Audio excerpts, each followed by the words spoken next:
City Council's special Public Works and Infrastructure Committee meeting for Monday, June 5th. The time is 5 p.m. May I have a roll call, please? Alderman Turner. Present. Alderman Felix. Present. Alderman Bowden. Present. Alderman Martinez. Alderman Newsom. Present. All right, we have a quorum and the meeting has begun. I'd like a motion for to approve the Public Works and Infrastructure Committee minutes from May 15th, 2023 as presented. Is there a motion? So moved. Motion by Alderman Newsom. Second. Second by Alderman Felix. Newsom and Felix. All in favor? Aye. Aye. Audience time. Is there any member of the audience that would like to address this committee regards any item on the agenda for tonight's meeting? Going once, twice, three times. Item 2, old business. There is no old business. Item 3, new business. Excuse me. I'd like a motion for a resolution approving and authorizing the proper city officials to award the waste hauling request for proposal, or RFP, to Lakeshore Recycling Systems, LRS, for residential waste collection services beginning December 21st, 2023, and ending on November 30th, 2028.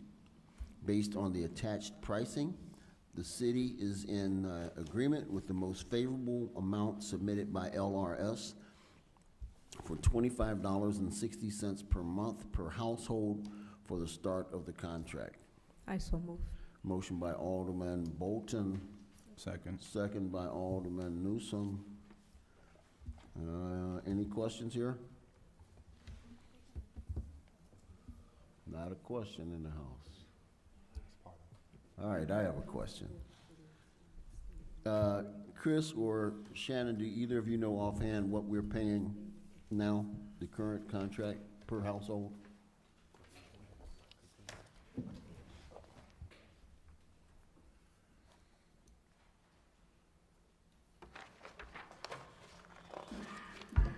Okay, right now the current rate is $22.39. $22.39. Thank you. One, two. So $3.21 increase. It's the difference because of it being a new bid. So we figured, you know, there would be a difference, but it did come in more favorable than the other two bidders. Okay. Thank you.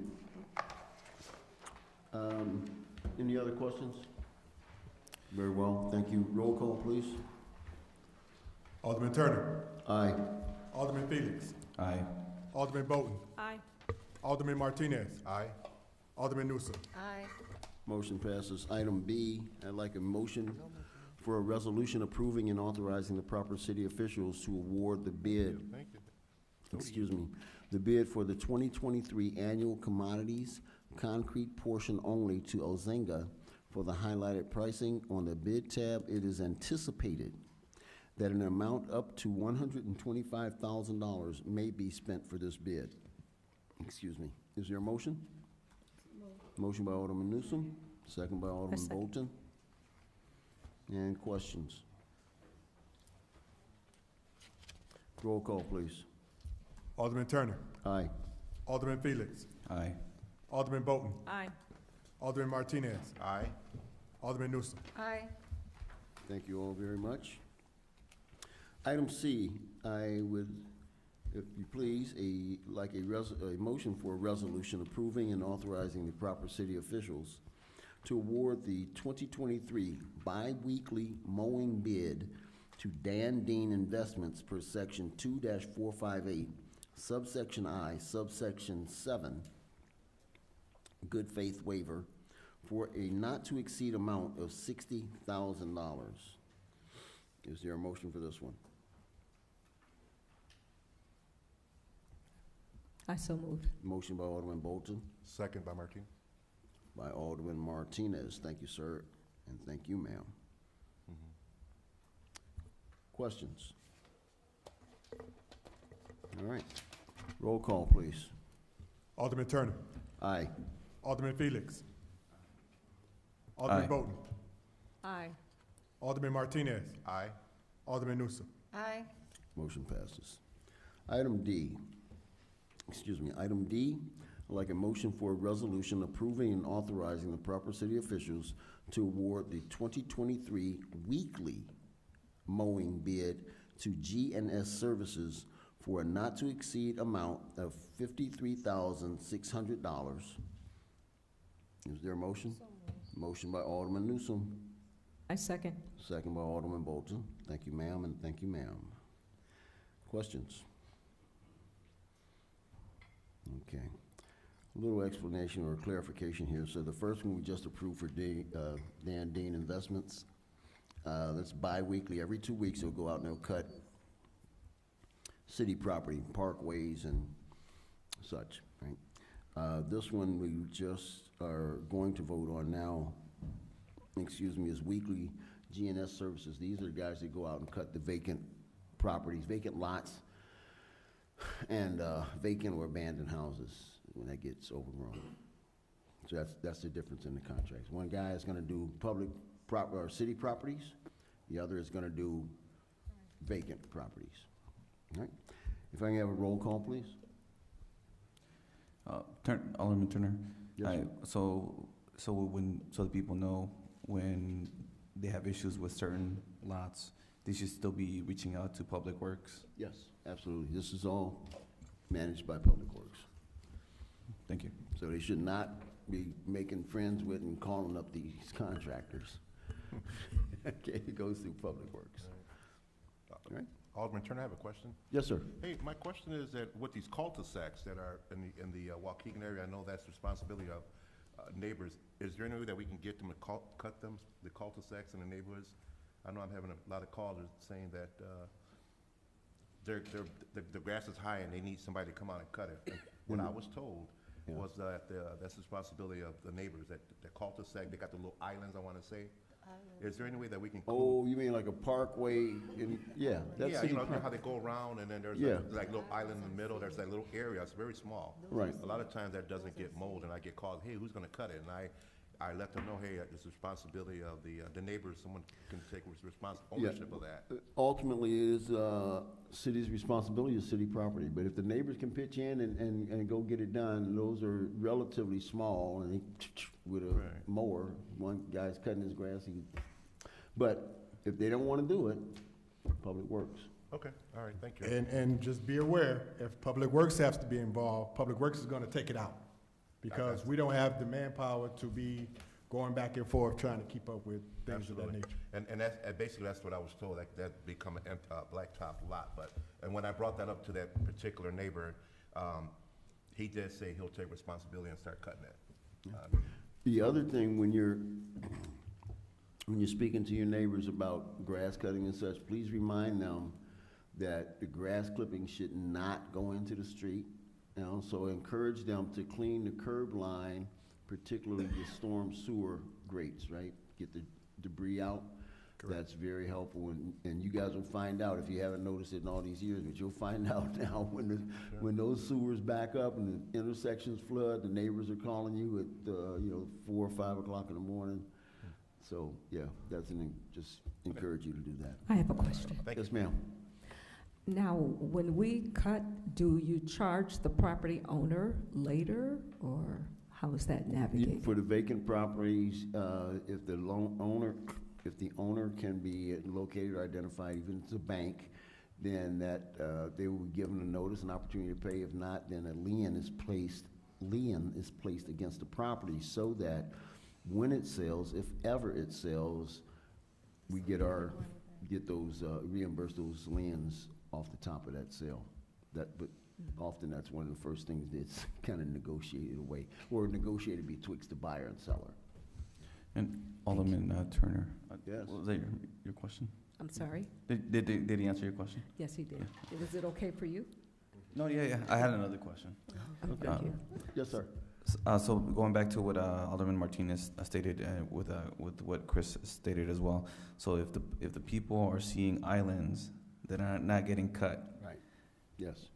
in order for us to take care of it, we'll just black it out, because we don't have the manpower, right? The islands are on the list to get cut. They are. They're cutting them, they just. Yeah, it's Oh. part of this, I'm sorry. It's, No. Yeah, it's part of that. I think what the director was saying is, you got this island, says, hey, Mr. Director, can you send a guy out there to cut the grass? Yes, I'll send someone over. It's not gonna be a high priority, and they don't have the manpower to come back every week or every 2 weeks, so it may be some period of time before it gets cut again, or it's not gonna be cut on a regular basis. We just don't have the manpower for it. Okay. Did I misstate that, Mr. Director? yes. Okay, got it? Okay, thanks. I just want to compliment Public Works, Mr. Garland, how you always is on top of the islands on Adams, where they, discard sofas and mattresses, but I just thank you for always being on top of it. Yeah. Thank you. Yeah, they do a really great job. Actually, I would also mention, you had a crew over on Douglas Court this morning, repairing that sunken sewer grate. They did a phenomenal job. I stood out there and watched them shooting the breeze with them a little bit. But your guys are really on top of everything, so please pass that down from both of Alderman It will, Bolton it and will. myself, okay? All right, so let's take a vote. Roll call, please. Alderman Turner, Aye. Alderman Felix, Aye. Alderman Bolton, Aye. Alderman Martinez, Aye. Alderman Newsom. Aye. Motion passes. And item E, if you will, I would like a motion for a resolution approving and authorizing the proper city officials to award the 2023 cemeteries mowing bid to GNS Services for a not-to-exceed amount of $31,000. I think we have 3 cemeteries? 2. We have 2 cemeteries. One over on Grand and one down on Sheridan. I Correct. thought there were 2 on Grand. No? No, it's 2. Okay, so we got 2 cemeteries that need to be maintained on a regular basis. GNS Services is going to address those cemeteries, and I would like a motion, if you will. Any motion? May I ask a Motion question by- before you make a motion? After the motion. Motion by Alderman Newsom, second by Aye. Alderman Bolton. And questions Thank you. How is the price determined? by bid? $31,000. These go out to bid, don't they? Was that the bid? How is that determined? I mean, do they quote us or do we quote them? So staff recommends that the members of the Public Works and Infrastructure Committee authorize the mayor to approve the resolution approving the award of the bid for the 2023 cemeteries mowing bid to GNS Services for not to exceed amount of $31,000. Funds are to be charged to line item 100-9106-24410. So they all go out to bid. It was, Go ahead, ma'am.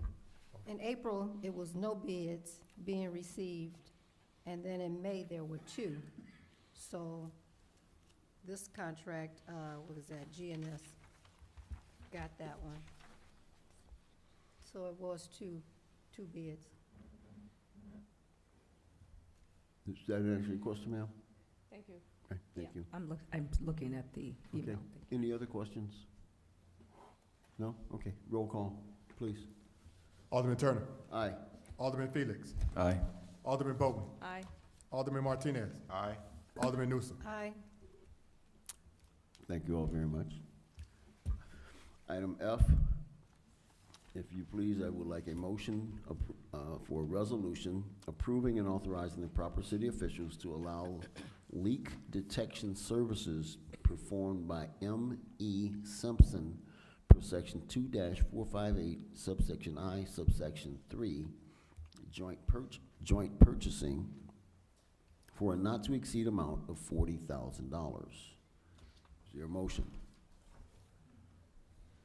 So moved. So move. Motion by Alderman Newsom, second by Alderman Bolton. Any questions?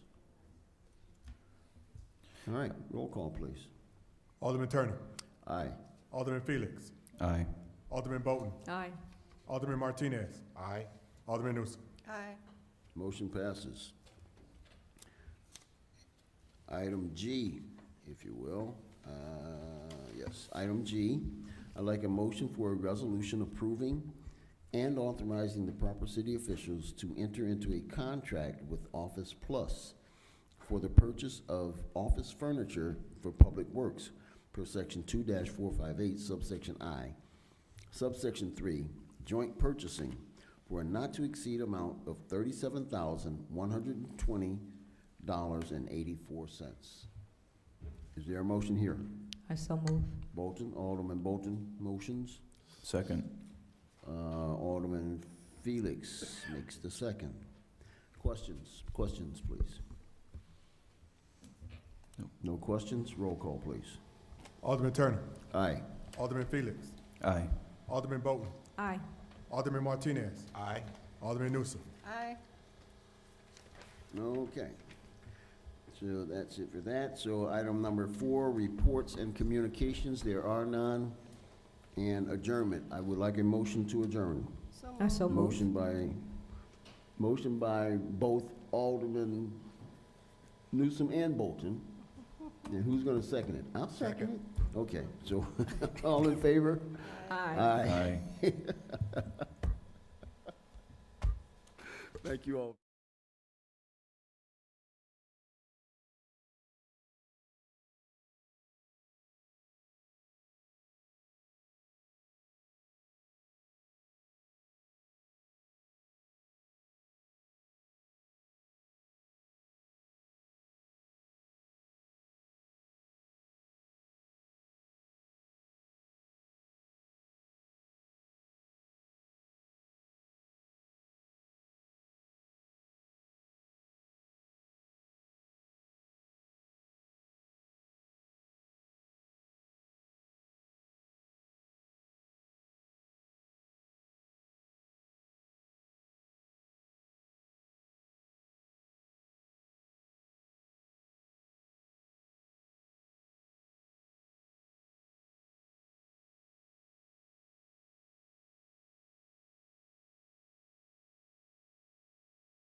Time is now 5:30 PM on Monday, June 5th, 2023, and the Community Development Committee meeting is called to order.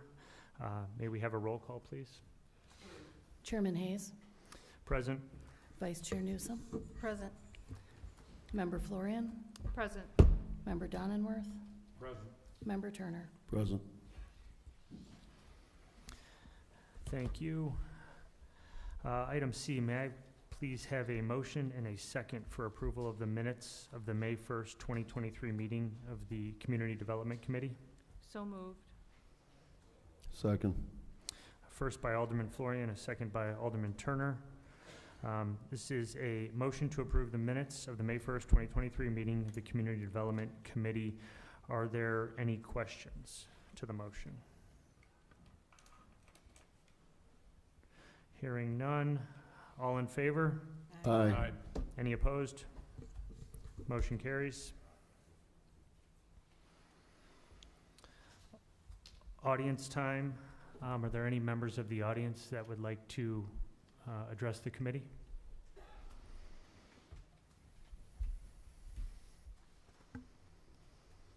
All right. There being no old business, we will move on to new business. Item A is a resolution approving an agreement with the Arena Strategic Communications LLC for professional communications consulting services in the amount of $108,000. May I please have a motion and a second for agenda item 4A? So moved. Second. Who was the second? I'm sorry. Edie? Okay. Right. We have a motion from Alderman Florian and a second from Alderman Newsom. Are there any questions to the motion? Yes, sir. If we could have Mr. Goodman come up and speak about the nature of this contract, how long it's going to be, and what services are going to be provided. I would really appreciate that, hearing that. Sure. Good evening, Alderman. I'm sorry, I heard my name, but I couldn't hear what your I was question. just wondering if you would just kind of, for the benefit of edification of our audience and the other aldermen, if you could talk about the nature of this contract, how long it is, and what services you will provide. Sure. I think it might be instructive to give you a little history and then also give you a typical month of workload for you and as well as the public, if that's okay. So in the spring of 2021, the city of Waukegan had a request for proposals for communication services. The firm that I was at was Hawthorne Strategy Group. That RFP was evaluated by city staff. I believe it included multiple departments as well as the mayor and the chief of staff as well. That contract expired. Since that time, I left Hawthorne Strategy Group and formed the Arena Strategic Communications. The amount of the contract is the same amount as it was previously 2 years ago. The only difference is that the scope of the contract has actually been expanded. So for those of you that watch your tax dollars, probably one of the few vendors that is not charging people more money 2 years later. I can give you just quickly a typical month of services. And I classify them into a few buckets, and so I will go through them quickly, and I'd be happy to answer any questions that you may have. I think that the first one that you all have some pretty significant visibility into is working with our police department, dealing with their media relations. So I can tell you that in the last, just in the month of May, I was involved in media relations for shootings that occurred on 14th Street, Wadsworth, the battery that we had at the middle school, a shooting on Bridge Drive, a shooting at 10th and Lewis, a shooting at 631 Lakehurst, and was involved in drafting the city statement in coordination with the Corporation Council regarding the juvenile settlement that you all approved, I believe, at the last council meeting.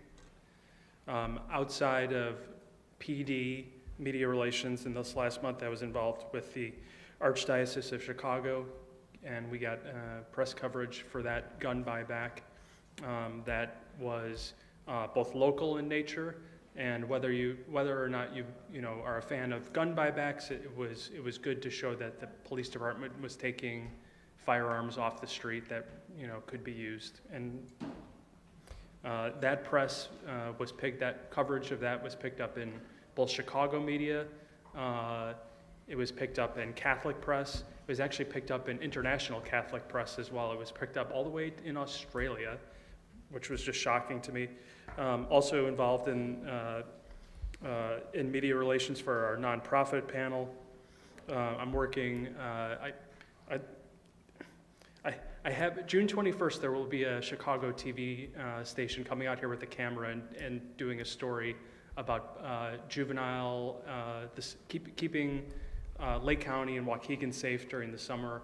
I don't want to say too much more about it because it's not fully confirmed, but we have a story that will be touching multiple departments on the 21st of June. Of June, and then also working a media relations story with the cemetery that had the vandalism, the anti-Semitic vandalism, which occurred in November. And that effort is in collaboration with Congressman Schneider's office, the Anti-Defamation League, and a few other entities as well. In addition to the media relations support, I'm also involved in the legislative support. So I work with staff on making sure that we are in touch and communicating with legislators. For all of you that are new onto this council, I was involved in your onboarding. So that's an internal communications. I'm also working, as some of you know, we created the first, I'm not the best historian for everything, but I believe that the citywide newsletter that we did might have been the first citywide newsletter in a couple decades. So for you elected officials that have been receiving emails from me requesting your biography, that is for the fall edition of that newsletter. And then in addition to those services, I'm also involved in executive preparation for the mayor and staff. And I can give you, so we write talking points, remarks, things that were covered off in the last month include the National Day of Prayer, the mayor's speech with Community Action Partnership, Youth Conservation Corps, Memorial Day. Also, if the mayor's office is requested for letters of support, whether for legislation or for nonprofits, I will be the person drafting those letters. In the last month, we had 3 of those.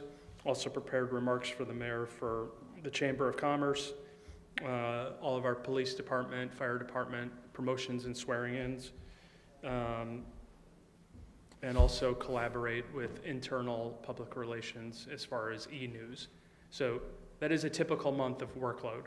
And I would actually classify May as not very heavy.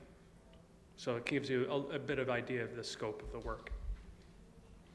So how does, I'm not clear on how writing letters to the editor or media releases, how does that benefit the city? What measurable benefit do we get from Well, that? Clearly the reputation of the city is important. So working with media partners, we tried to share the most positive stories we can about what's going on in this city. I think one of the better examples was, and excuse me for not remembering the exact month, but in the summer of 2022, the police and fire department both were involved in a rescue down by Waukegan Harbor, which was successful. What we did for that was through media contacts, we called someone we knew that might be interested in that story. That story basically would not have been shared unless we had proactively gotten it. And so we're getting Waukegan into Chicago TV, talking about good things that are going on with our police and fire department, and instead of just the typical police blotter type stories. It's important, and I've said this to city staff as well as many of our elected officials, if you have something that's good that we should be talking about, please let me know, because it would be my intention that we share those stories with the public to the best of our ability through media partners. So how do your duties and contributions, how does that jive with the public relations? We have two public relations persons on staff, Dave Motley and Jane Ferry, so where do they fit into this?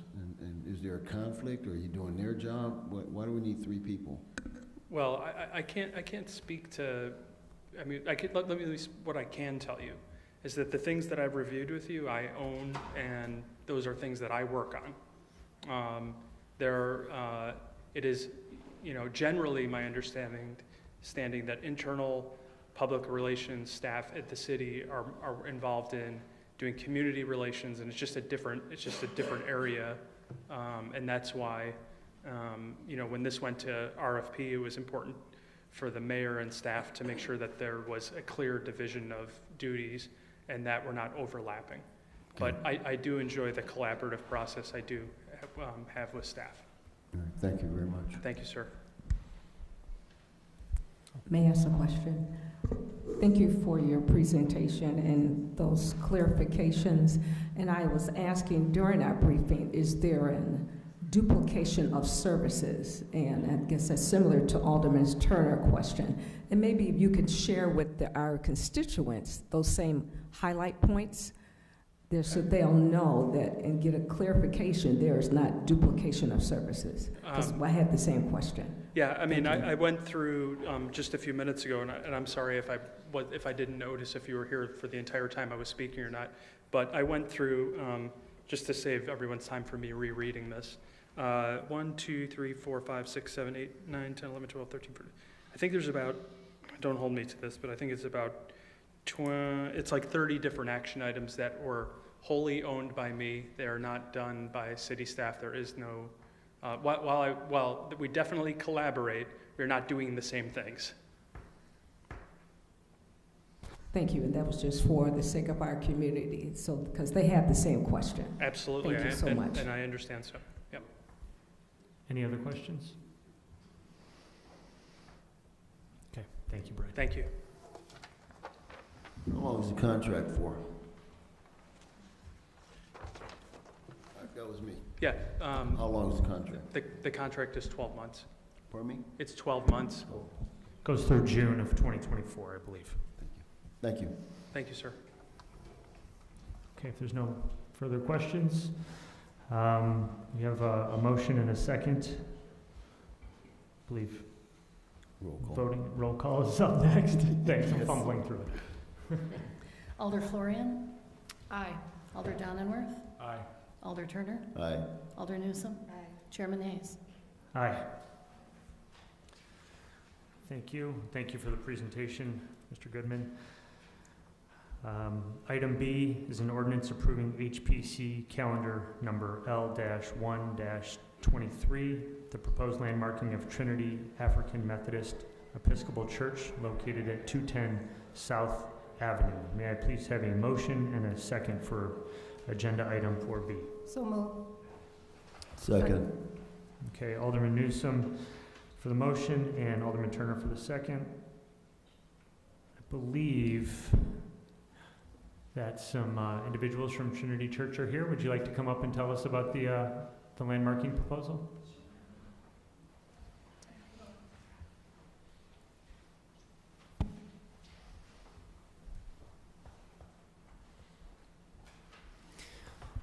If you could just state your full names for us and then speak into the microphone. You don't Don't move the Yeah, You you don't don't need to need bend over, just, it'll pick you up. Okay, It's a natural inclination. okay. My voice tends to carry. My name is Pastor Barbara Brown, and I have with me Ty Rohar, and he has been instrumental in helping us put together this plan for our landmark. So I want to just tell you a little bit about Trinity. How many up there have attended Trinity or, know anything about Trinity or anyone? Yep. Okay. 2 hours. Well, good evening. Trinity AME Church is one of the oldest African Methodist Episcopal churches in Lake County and is referred to many by being the mother church in this county.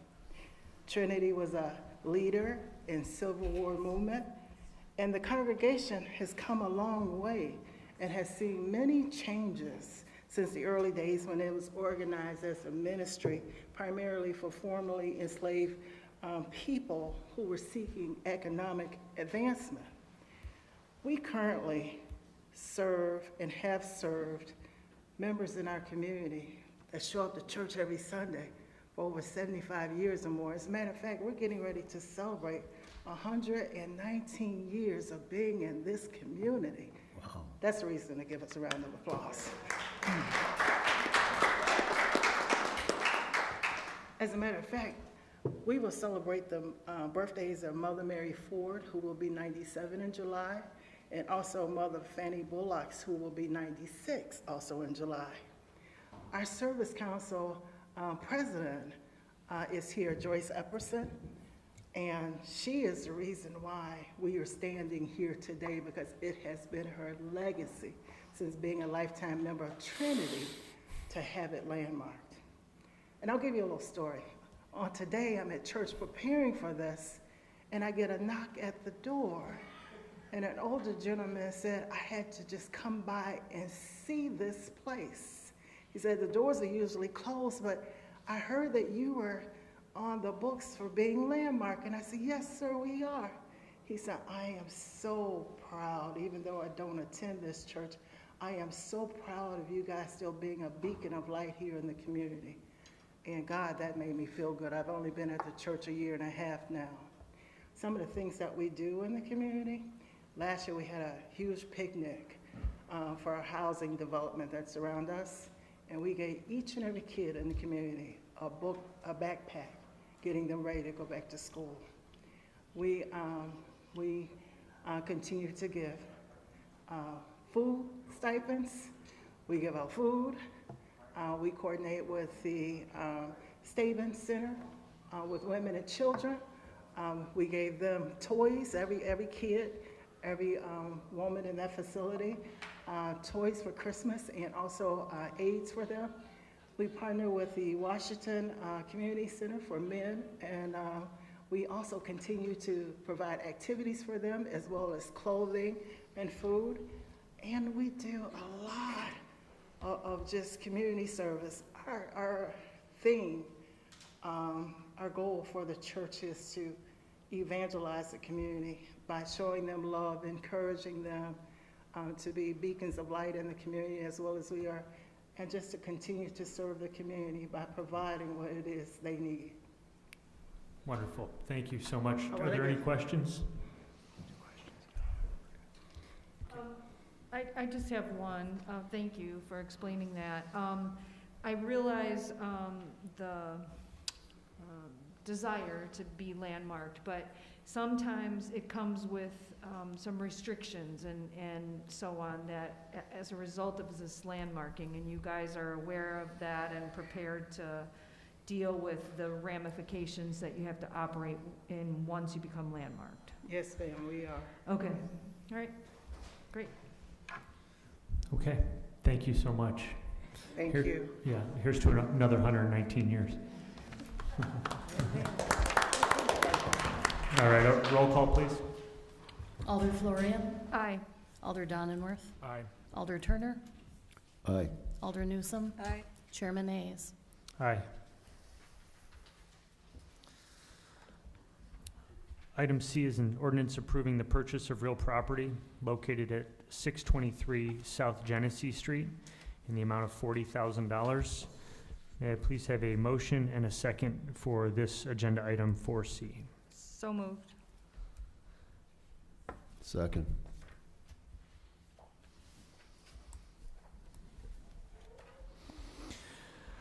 Are there any questions to the motion? Yep. Maybe Mrs. Kisher-Lepper could explain for the benefit of the audience and our new alderman what this is about. Certainly. Excuse me. The city was approached by the owner, the current owner of the property, saying that it was to be offered for sale and asking if we had an interest in it. We decided that we did because we own a number of properties in the same vicinity, some of which are immediately adjacent to this parcel. And it is a redevelopment area for the city under the South Sheridan revitalization plan. So it's an opportunity to obtain a parcel for far less than its assessed value, and potentially make it available for future development. How many other parcels are we looking to get? I mean, the whole land mass there, Yeah. we've got most of it, We own about 40 parcels. right? I didn't do a count today to be exactly sure, but we own a large number of the parcels in that immediate area. How many would yes. you guess are remaining that we don't own? Approximately a dozen. Yeah, that's what I thought. Okay, thank you. You're welcome. Any other questions? I have a question. And can you explain what is the intent or what is the future goal in purchasing the property? What is our expectation? Sure. So the South Sheridan Revitalization Plan lays forth a path for redevelopment in this area that's been vacant. This is my 33rd year working for the city. These parcels have almost all been vacant in all of that time and longer. Many of them were acquired by the city in the 1970s, and the former buildings demolished there. So it's been a redevelopment area for a very long time. We are trying to move that forward more actively in accordance with the South Sheridan Revitalization Plan, which you may recall is part of our comprehensive land use plan. So it's the city's vision for moving forward and creating new housing there, ideally mixed income housing, and some potentially small neighborhood, retail, commercial kinds of spaces. Hey, no, what's the north-south border? It's on Sheridan Road. It faces Sheridan, right? But what's the Sheridan, which is Genesee Street Yeah, there. you're right, Actually, Genesee. so it's east of Genesee and it's south of South Avenue. Okay, down to, what's the southern boundary? Well, Kennard is the southernmost street there. Yeah, And then there's an industrial building, a church, and then 2 cemeteries. right, okay. Ours Wow, and, that's a big, and the yeah. Catholic. I always think of just that one there, okay. Yeah, it's about a 6-block area within that redevelopment district. And we got most of it, We have a large number of the parcels. large yes. number, 40%. Okay, thank you. Yes. Sorry for the interruptions, ma'am. Alderwoman Florian? Thank you, Chairman. Noel, is there TIF money available to be used in this area? It is part of TIF District Number 9. Okay, great, thanks. Yes. No other questions? We have a motion from Alderwoman Florian and a second from Alderman Turner. Roll call, please. Alder Florian? Aye. Alder Donenworth? Aye. Alder Turner? Aye. Alder Newsome? Aye. Chairman Hayes? Aye. Item D on the agenda is a motion to adopt a resolution to authorize the IT department to purchase professional services and material in support of the council chamber's audio-video system from AVI Systems LLC. I think the dollar amount is $53,000. May I have a motion and a second for this agenda item? So I'll make the moved. motion. Alderman Turner made the motion. Alderman Florian, second. Are there any questions? Hearing none, roll call, please. Alder Florian? Aye. Alder Donenworth? Aye. Alder Turner? Aye. Alder Newsome? Aye. Chairman Hayes? Chairman Hayes? I'm sorry, aye. Okay, item E is a motion to adopt a resolution to authorize the IT department to extend purchasing authorization and ratify prior expenditures for computer maintenance and professional services from Pentegra Systems LLC in the amount of $475,000. May I have a motion and a second for this item? I'll make the motion. I'll second. Motion and second. Sorry, Mike. Motion from Alderman Turner, a second from Alderman Donenworth. Any questions? Roll call, please. Alder Florian? Aye, sorry. Alder Donenworth, Aye. Alder Turner, Aye. Alder Newsome, Aye. Chairman Hayes. Aye. Item F is a motion to approve an ordinance creating a Class C retail package sales liquor license for Seal High and Buy Inc., DBA South Park International, located at 102 South Park Avenue. I'll make the motion. Second? Second. Thank you. Is your Motion mic from Alderman Turner, on? Is your mic on? second from Alder Donnerworth. Any questions? Roll call, please. Alder Florian, Aye. Alder Donenworth, Aye. Alder Turner, Aye. Alder Newsome, Nay. Chairman Hayes. Aye. Item G is a motion to approve an ordinance creating a Class E restaurant liquor license and associated VGT licenses for La Mexicanita Restaurant located at 1310 North Lewis Avenue. I'll make the motion. Motion by Alderman Turner, second. Can I have a second? Second. Thank you. Alderman Donnerworth. Are there any questions? Hearing none, roll call, please. Alder Florian, Aye. Alder Donenworth, Aye. Alder Turner, Aye. Alder Newsome, Nay. Chairman Hayes. Aye. Item H is a motion to approve an ordinance creating a Class A1 tavern with outside services for the Maple Waukegan, or WKGN, located at 1508 Washington Street. May I have a first? I'll make the motion. Excuse me. Motion by Alderman Turner, a second by anybody? Aye. Thank you. I'll make the motion. Are there any questions? Alderman Florian? This is a license that was not renewed on time, correct? Yes, that is my understanding of it. I believe that the individual or the applicant is in the audience. If you'd like, we can call him up. Sure. Okay. If you could, sir, state your name for the record. My name is Victor Diaz. Thank you. So the license was due to be renewed on April 30th, correct? Correct. Is this the only liquor license you have in Waukegan? No, I have two, or I had two. So is I the had- other one, was the the other other- one renewed on time? The other one was not renewed and is not going to be renewed. Okay, but you knew that the license was up on April 30th? Yes.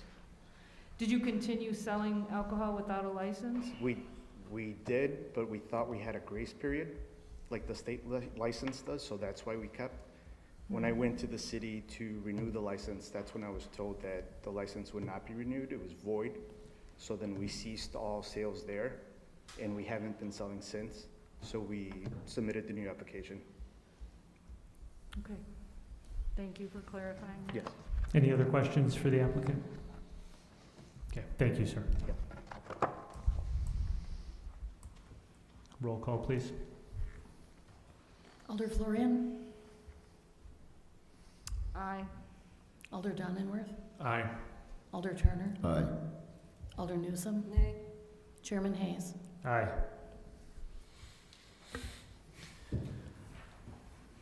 Item I is a motion to approve an ordinance creating a Class E restaurant liquor license for Enrichment Enterprises, Inc., DBA Encore Events, located at 4555 York House Road. May I have a motion, please?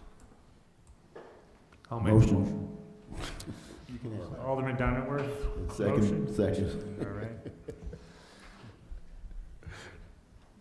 Are there any questions to the motion? Is there, yeah. is the applicant in attendance? Okay. If you could state your full name for the record. Stephen Hoffman.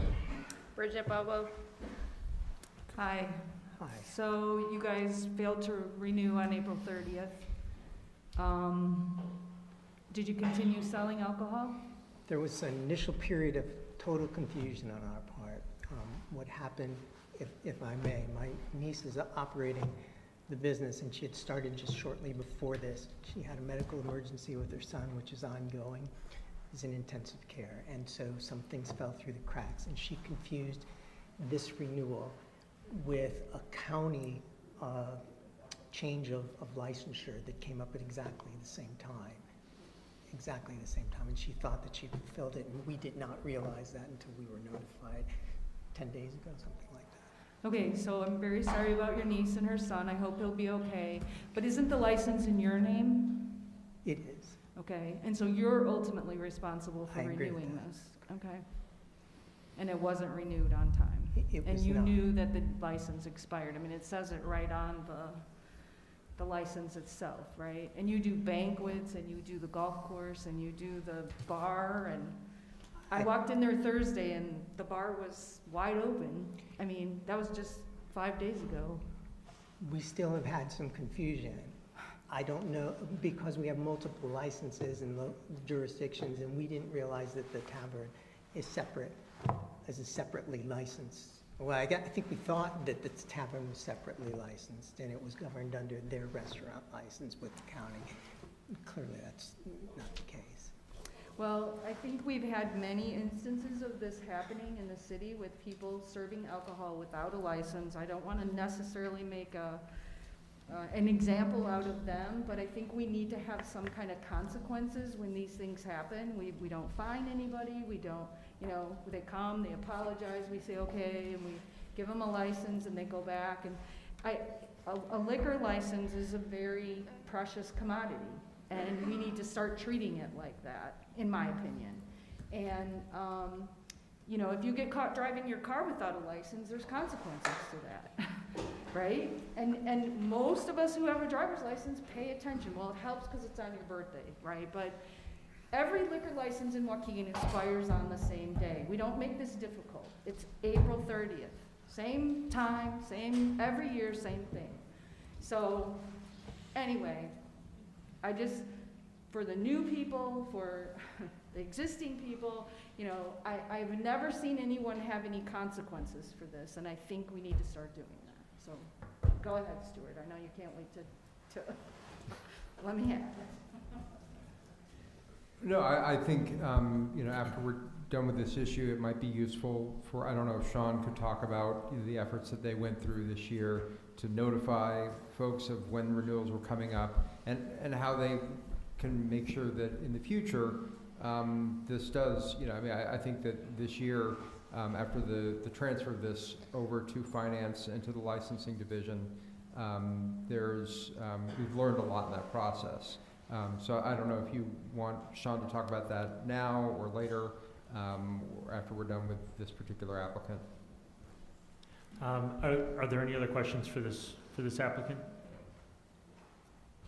Okay, thank you very much for coming up and answering the questions. Sean, you want to give us a quick 2-minute download? So, okay. In March, mid-March is when we start to send out our liquor license renewals. Those are sent out to all the liquor renewal, all those who are able to reapply for the liquor license. After said date, which is 4/30, if we don't have any sort of application from renewal application or any sort of submission, we start to send out letters. So those who have started the process before April 30th, like for instance, they started the process but they're missing some paperwork, we put them on a list. And then if they didn't submit any sort of renewal, we put them on a list. And then on the 15th of May, we send them a notice saying either your liquor license is terminated or it's still pending until you submit all these papers. And then we give them X amount of time, which is, I believe we gave them about like 15 days towards the end of the month to get all those papers settled with us. But those who are on the list that failed to renew at all, we informed them that their license ceased as of April 30th. And they would have to go through the entire process again and fill out the application and then go before council again. So that's kind of their, I wouldn't say punishment, but like they would just have to go before the board. It wouldn't just go through the process and then we would issue the license. They would have to come before city council and state why that they missed the cutoff. But we are, in the past years, you've seen the city's been scrutinized for their liquor licenses, specifically by the state. So we have to perform our due diligence and make sure that those who receive these licenses are responsible. So that's what we're doing. That's what our office is trying to do. Okay, can I ask a question? Please. So, is it your understanding then, when someone's license expires on April 30th, that they can continue to sell alcohol? They should not be selling any alcohol after that point. Okay. Like And having a liquor license is a big responsibility, right? And that is correct. knowing that it expires on a certain day is part of that responsibility. Any small change, even in the renewal, like let's say a new person has come on board to manage the facility, that will change the application and more information will be needed. And we request for, like let's say management changes and we'll need new thumbprints for background checks. We will require that because we want to ensure that those who are running the facility are legal and responsible. When they reapply, do they have to pay? They have to pay an application fee again? No, they don't. They don't. Okay. They have to pay the application fee for this process. For this process. For this process. Okay. Yes. I have a question. Does the state have any penalties if they, they don't get their part renewed on a state level? I'm not familiar with the state's requirements, but the state does require that they be licensed with the city first. And so if the city license expires, theirs expires. On our end here in the city level, is it illegal to sell without a license? Yes. Okay, and what kind of penalties, who manages that if it's illegal? The liquor commissioner would be in charge of that. And that's the mayor. The mayor. Okay. One question I forgot to ask them, you guys have video gaming too. Did you continue doing your video gaming? No. So you stopped your video gaming, but you didn't stop selling liquor? Okay. I think it was stopped on our back. Yeah. Oh. Yeah. Oh, so you knew the state stopped your video gaming. Is that right? The company pulled out. They didn't want their games there anymore because they weren't making money. Oh, you had them taken out before all this happened. Yeah. Okay, thank you. No, they haven't applied for the license, or they haven't? I'm sorry. These two establishments from items H and I have applied. Have applied, and they're in the process of getting their license. Yes. If we approve it tonight. If you approve. In the proper filing. Correct. But there wasn't any problems with them previously, other than not paying on time, is correct? And renewing on time. Yeah. Yes. Okay.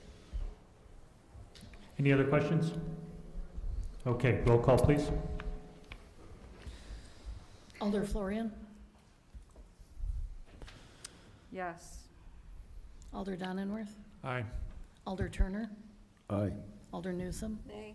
Chairman Hayes. Aye.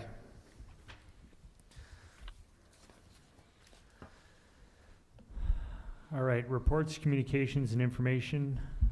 We have one information item this evening. The Planning and Zoning Department held a training for commissioners, and alders are invited and encouraged to watch the recording and review the handout materials.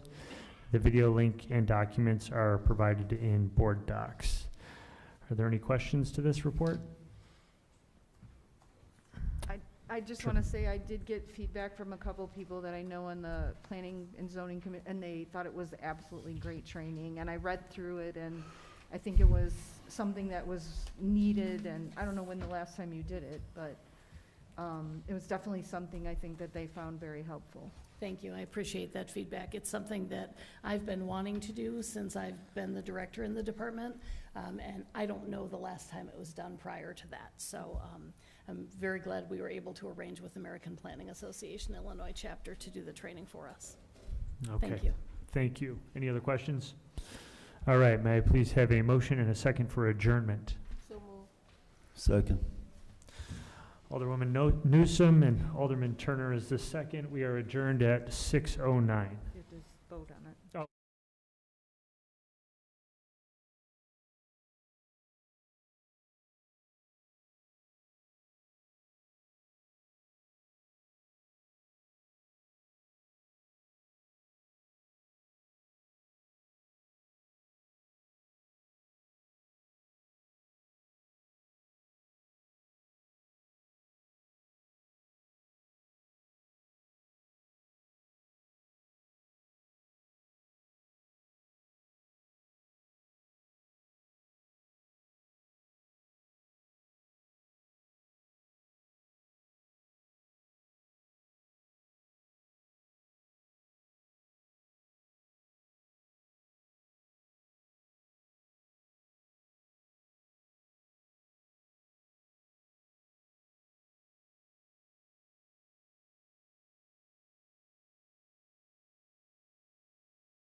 Now is the time to start the Government Operations and Oversight Committee meeting for Monday, June 5th at 6:14. Roll call, please. Alderman Florian. Present. Alderman Bolton. Present. Alderman Newsome.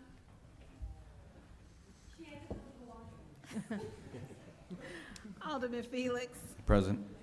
Alderman Martinez. Alderman Newsom's coming now if you wanted to. We'll wait 1 minute and, Alderman Newsom, okay. you have a quorum. Thank you, ma'am. Are there any public comments for this committee? Oh, yes, I do. I'm Janet Kilkelly, City Clerk, here to address the item on your agenda regarding amending and restating ordinance number 23-0-125, fixing the salaries to be paid elected officials of the City of Waukegan, Illinois, holding the offices of Mayor, Clerk, and Treasurer. This ordinance was voted on by the previous council after much discussion and consideration. It is incongruous to me that this should be one of the first items you have chosen to address and is specific to the office of City Clerk. The prior administration was in an appropriate position to evaluate, vote, and take it out of the political minefield. I say that because you have not targeted anyone else, nor the alderperson's future compensation. I am appalled that you have focused on this as your first order of business. How does this benefit the community, and why is this a priority over everything? Additionally, this administration has made customer service non-existent. Has anyone on the council heard from the residents about trying to obtain a building permit, which includes a 5-week engineering review process for a driveway alone? The clerk's department receives numerous calls daily from residents attempting to reach someone, anyone, in the water department. Rather than be concerned with safety in Waukegan, the mayor's office is using the city council meeting for a political stunt. More important matters lay at her doorstep: escalating crime, proliferation of gunshots in the neighborhoods, speeding in the streets, and increasing homicides, and the stunning erosion of customer service at City Hall. Your concerns should be directed to improving the processes and procedures to make it easier for our residents to access services. This specific motion to amend and restate is a sophisticated motion, and one I have not personally used in my 30 years on 4 different boards representing this community.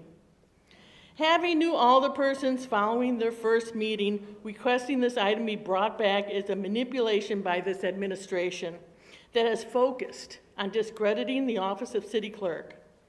The clerk is an elected full-time position as a department head and should be accorded the same respect as other full-time department heads at the City of Waukegan.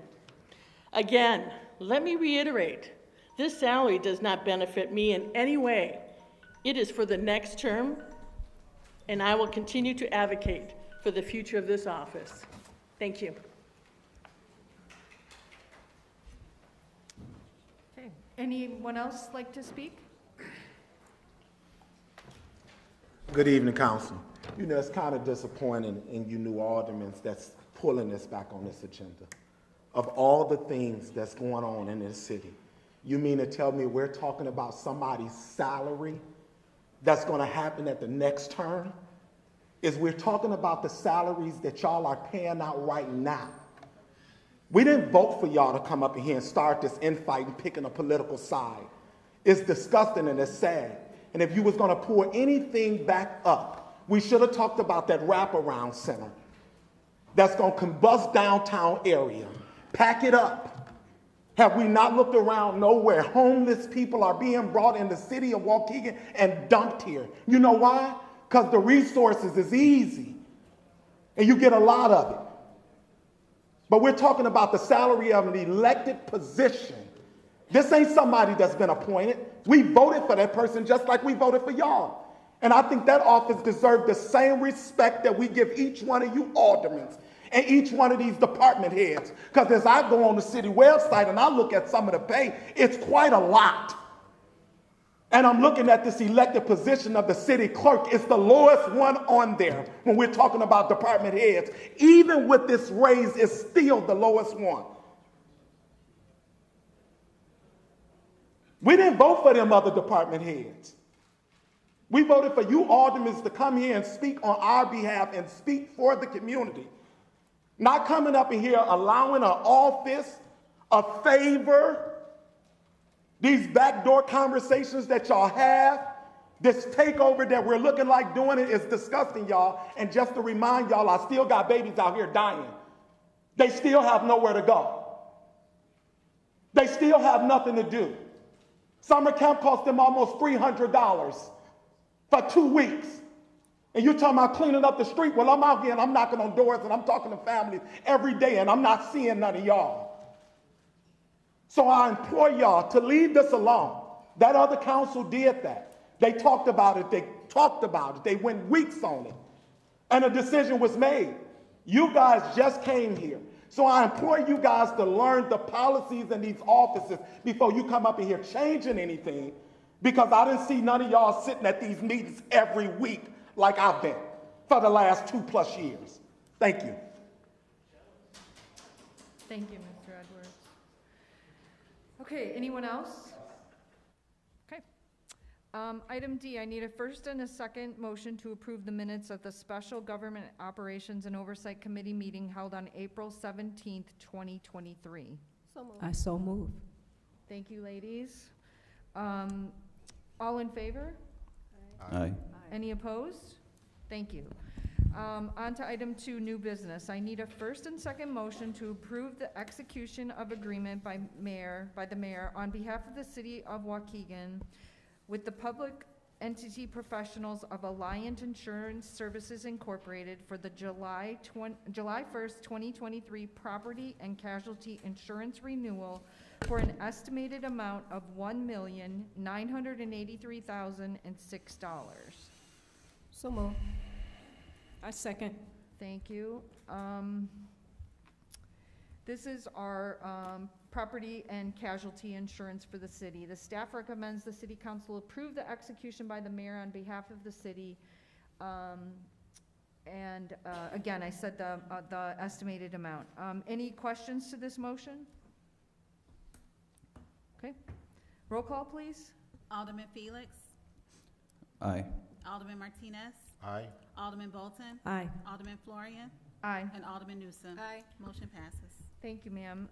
Item B, I need a first and second motion to approve the execution of agreement by the mayor on behalf of the city of Waukegan with Origami Risk LLC for a 3-year risk management centralized system contract for an estimated amount of $63,667.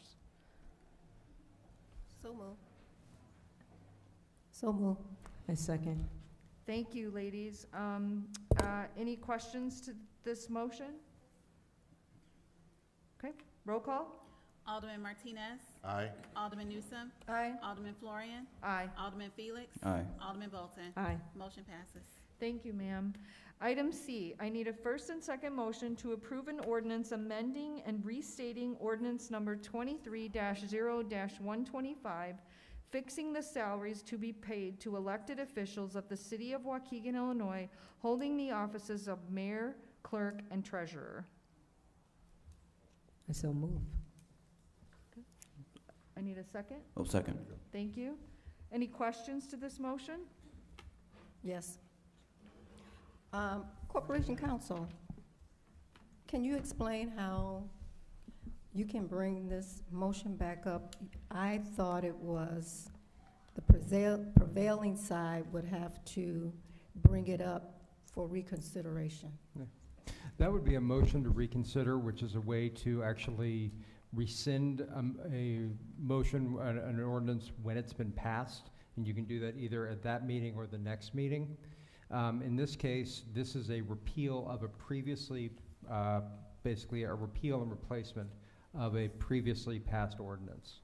And they're usually legal ramifications if you do that and someone has relied on that, if a contract has already been set, if money has already been expended. In this case, as was pointed out, the changes that would be affected would only happen starting in 2025. So basically this could be passed, this could be overruled, this could be changed until 180 days before the term of the next, the term of these officers would actually start in 2025. So you're saying that we have all of this year, all of next year, until 180 days prior to the election in April of 2025. Yes, ma'am. You can change the compensation of future terms up until 180 days before that term starts. So this was brought up because they want to rescind it until that time? The way it was communicated to me was that it was a request from Alderman Guzman and 2 other aldermen to repeal what had previously been done. When speaking with Director Jones, simply repealing that ordinance, that you need to have a salary ordinance in place. And so we didn't want to just repeal that and leave nothing there. So per the request of Alderman Guzman and the other 2 aldermen, the proposed ordinance basically removes the pay increases. And if that passes, then those pay increases would not take effect starting in the spring of 2025. If it fails, then the ordinance that you adopted on May 1st will stand. Can you tell us who those other 2 aldermen is? If you say Alderman Guzman, we should know all of them.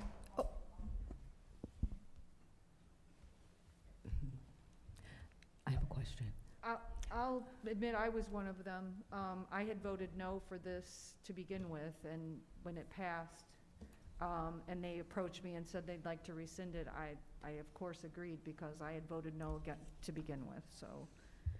And I was the other alderman as well. And so, I have a question.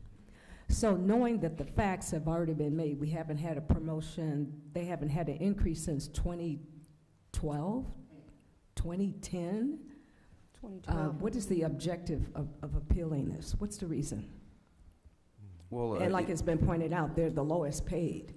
So if you ask the constituents if they're for increases of other people's salary, constituents would say, well, we don't want any increases right now. And another thing is that this was voted to increase, not for the current, elected officials.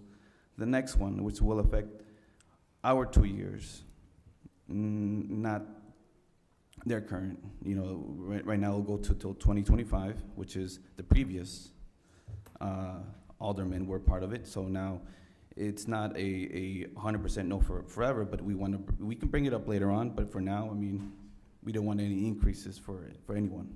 It's my understanding right now, if this is voted to rescind it, you cannot increase it for the 2025. Am I correct? Sorry if I wasn't clear. If this is voted, the increases for 2025 go away. There is nothing stopping you because, and we have to go back, the ordinance that increased the salary for 2025 was passed this past May. That was a bit early. I mean, it's perfectly valid, but that does leave a significant time in which this council could act to either repeal that, you could increase it, you could reduce it even further. You just can't make any changes up until past 180 days before the election. So sorry if I apologize if I wasn't clear. Correct. And I understand this is early. I've been up here 20 years, and yes, it's early. But when it comes to 180 days prior, people get afraid, and they don't want to bring in the politics, and they don't want to raise the salary. But this salary, the clerk is a full-time position, just like any other staff or employee in this city. It is not part-time like the alderman. They have not had an increase since 2012. Everybody in this city gets a cost of living increase and a step increase. Why not having an elected official get a cost of living raise? There's no salaries going backwards. I haven't had one that went backwards. Anything that you buy in this world, it has not gone backwards. The cost of doing business in this city every year goes up. And you're never gonna go backwards. Because if they can get that top dollar, they're gonna keep getting more and more. And we're paying for it as a constituent. My gas bill is not what it used to be a year ago, 2 years ago. I'm paying more. And any other cost, milk, eggs, and we all know that, went up to $7. So why not increase the clerk's pay that hasn't been increased since 2012? And the salary of the alderman haven't been increased since 16 years. 16 years. That I've been up here. But that's all right. That's fine. But you're putting that salary on the office, not the person sitting there. Because we know these seats are not guaranteed to any of us. So that's 2025 that we're talking about. I don't think we should be rescinding this. I think it should go forward like the council voted on it. There's gonna be other things that are gonna come up in the next 4 years that we're here that you wanna make your vote on. And if the council that comes in after us or whoever, if you're still here, fine. If you're not, you wouldn't want them rescinding something that you voted on. I've talked to my constituents year after year. Their concern is, I want to see where my tax dollars are going. Not if the city clerk gets an increase or an employee gets an increase. Where are my tax dollars going? I want to see them out there in the street. Are my streets getting done? Sidewalks, garbage picked up, grass cut, neighbors' property taken care of. I want to see that. So I don't see why we're dipping to rescind this, but I would like to say, everybody has their vote. I would like to say those same questions I would like for you guys to ask your constituents. Are you guys in favor increasing people's salaries? That's a different question. Well, it's automatic if you're an employee. You don't have These to are ask elected your officials. They're not employees. I have something to say. I understand that it is the constituents that elected her. So you cannot negate that.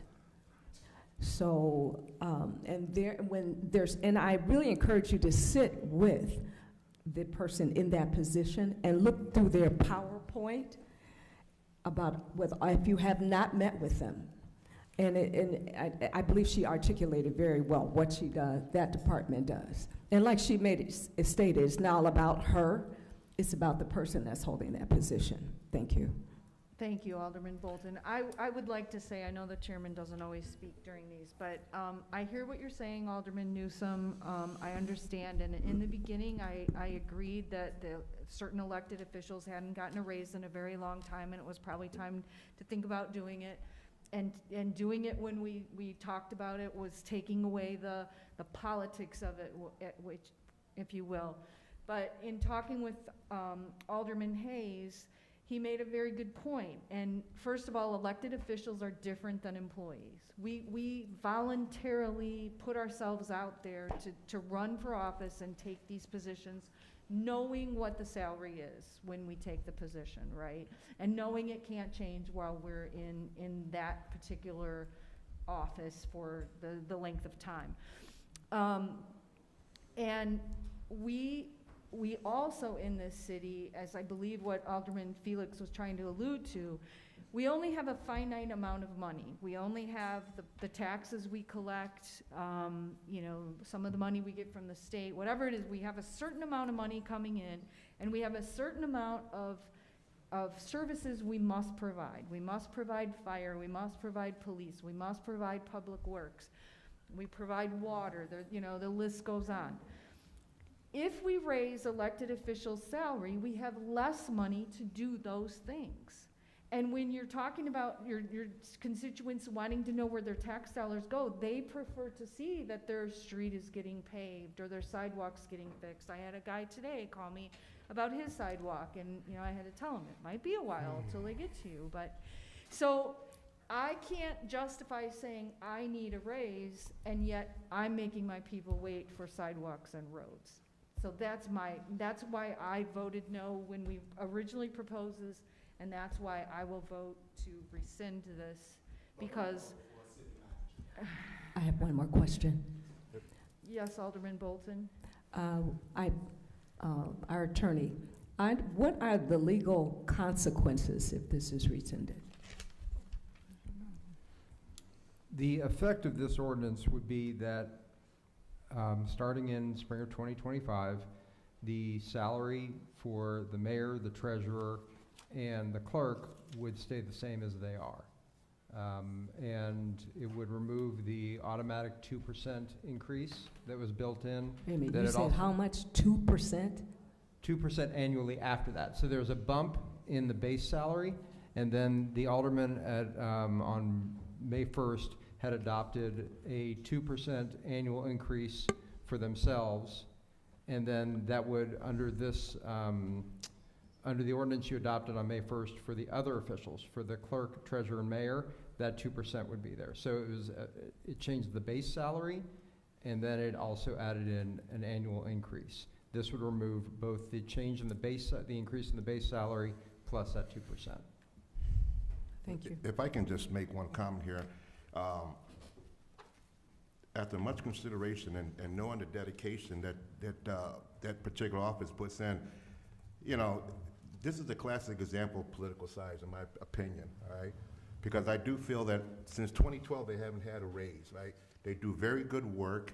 I've seen them in action, and I feel that it's well deserving. I mean, it's not going to put a big dent. And we talk so much about all this revenue coming in with the casino money. Where is that money at? Okay, where's this money at? And what I really don't appreciate is the fact that my decision today does not determine or dictate my dedication that I give to my constituents in my ward. I've knocked on doors. I had trees knocked down. I personally been there, so I don't appreciate the fact that whatever I decide, that needs to be respected, and I do think that it's well deserved that they do get a raise, but the bottom line is I've been approached, well, you better do this, you better do that. I don't take political sides. I don't believe in cronyism, I never did, but I just wanted to mention out there that since 2012, they haven't had a raise. And that's not an easy job. It's a full-time position, you know? And because some are gonna vote for it or against it, it's no reflection of my dedication, of me knocking on doors, of making sure that that 80-year-old lady that lives by me is her safeguard, her interests are there. So that's my main concern. But personally, I will reconsider, and I'm going to vote for that raise because I think they do deserve it. They do deserve it. It's been a long time coming. Like Alderman Newsom said, everything's going up, but our checks, you know. Let's talk about all this big money that's coming. Where is it at? You know, we talk about this, we talk about that, but where is it at? Where is it at? So I don't think that's going to make a huge dent in our budget, and I'm going to go ahead and I'm going to vote for it because after consideration, I really do think that they deserve it. Okay, thank you, Alderman Martinez. Anyone else? Chairman? Yes, sir. Go ahead. Chairman, first, when you say you want to save money, it's fine. Please amend this that no one gets a raise. If it's a matter of total money, Let's have no one get a raise. Are you talking just elected officials or no one in the city? Yeah, elected officials. It's up to the rest of you. We've never voted that I can remember on the workers getting 2%. In fact, 2% for all the department heads amounts to $26,000 each year. That's their increase. Okay, I only supervise one person. She supervises now 3 again, now that the mayor's found another person for her. That's the type of things to do. You got the work to do, and you have to supervise these people and evaluate them. I'm not complaining about me. It's fine. I knew what I was getting paid the first time I run. As we all did, yep. Pardon me? As we all did. We all know what Well, the salary yeah, for the position we run for is. I got that. But if it's important for the alderman to get an increase, then it's important for everybody to get an increase. And if you take back when Sabanjan was here, when I came in, we had no money. So there were no increases. There were no increases for anybody. Then as we came along with Motley, things got better, and they instituted that.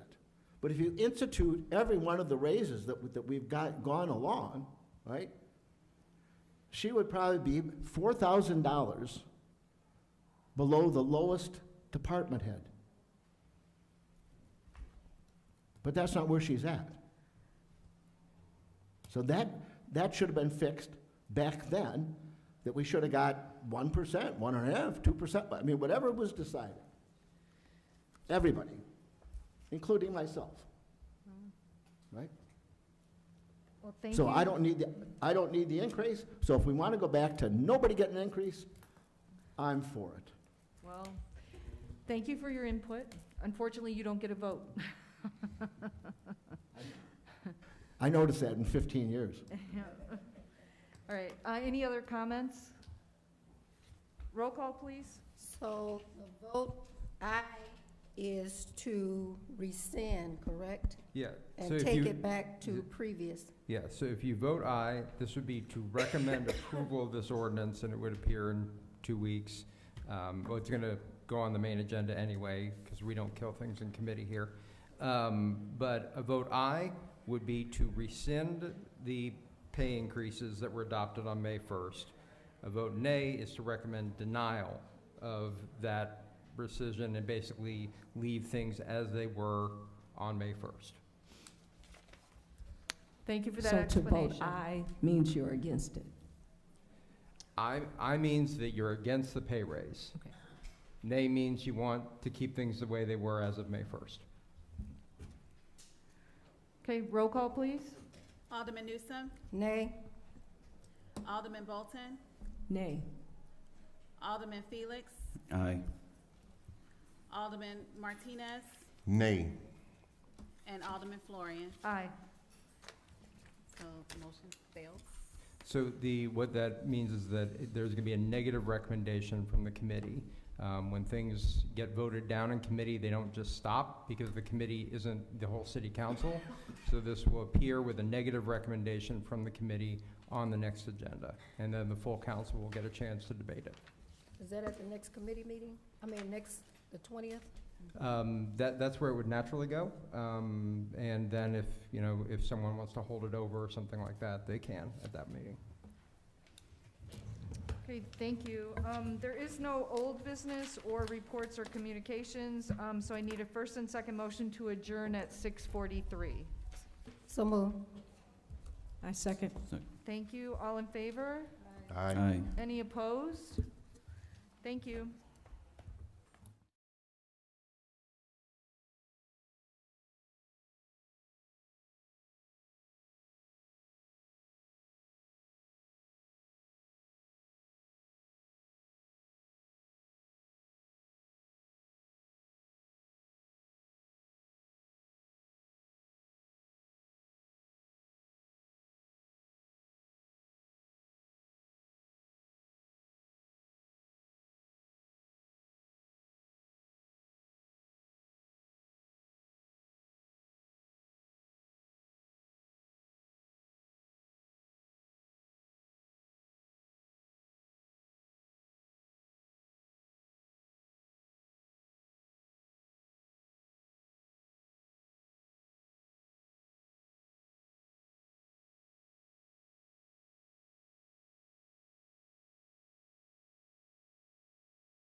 Thank you, everyone, for being here this evening.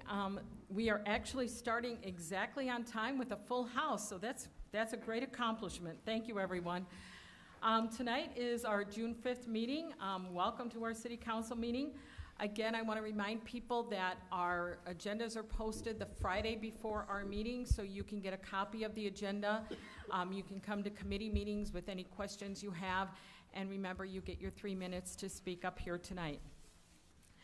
I want to talk a little bit, I first off want to start off with some thank yous to my staff and the police department, but I'll start off with staff.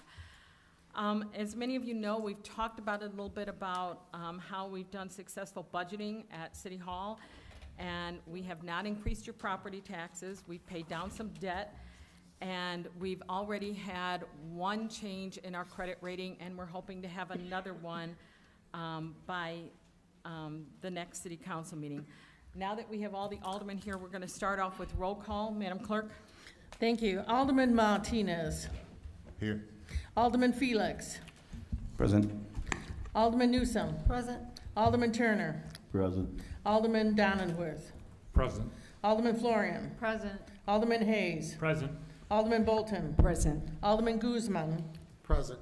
Mayor Taylor. Present. You have a quorum, ma'am. Thank you, Madam Clerk. Tonight, we'll have our invocation by Pastor Jesus Guerrero from the Christian Fellowship Flock of Lake County. Thank you so much for being here this evening.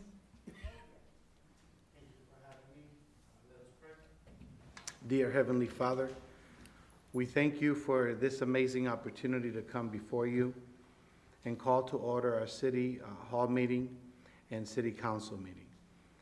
We thank you for the wisdom that you give us each and every single day to carry on the mission of love, peace, righteousness, and do what you have called us to do in this awesome and beautiful community. We come before you, Lord, and we thank you for allowing us to be here. We thank you for each and every one of our elected officials who are here. We thank you, Father God, and we pray for your guidance, for your protection, and for your wisdom above all, to lead, Father God, this community with compassion, to love with all of our strength, as you have commanded us to love our neighbor as we love ourselves. And we thank you, Father God, for each and every one of the communities that are represented here. And we thank you for the agenda that is set forth for us to discuss today. Let us do it in peace, in decorum, and, Father God, and even when we agree to disagree, that we do not lose respect for each other. Amen. Señor, en esta noche te damos gracias por la oportunidad de poder estar aquí congregados para primeramente exaltar tu nombre y luego dirigir nuestra comunidad. Una comunidad preciosa donde nos permite vivir, donde nos permite hacer la vida y criar a nuestros hijos. Te pido que bendigas a cada uno de nuestros oficiales electos y que en esta noche, Padre, todo lo que hagamos en esta agenda sea para honrar gloria a ti como tú nos has llamado, amar a nuestro prójimo como a nosotros mismos. Gracias, Señor, por la agenda que tenemos al frente de nosotros en esta noche, que la podamos discutir, Señor amado, con respeto, con armonía y aun cuando haya diferencia de opinión, que no perdamos el respeto por nuestros amigos y nuestros hermanos. These things we pray in Jesus' name. Amen. Amen. Thank you, Pastor, for both the English and the Spanish version. Thank you. Please rise for the Pledge of Allegiance.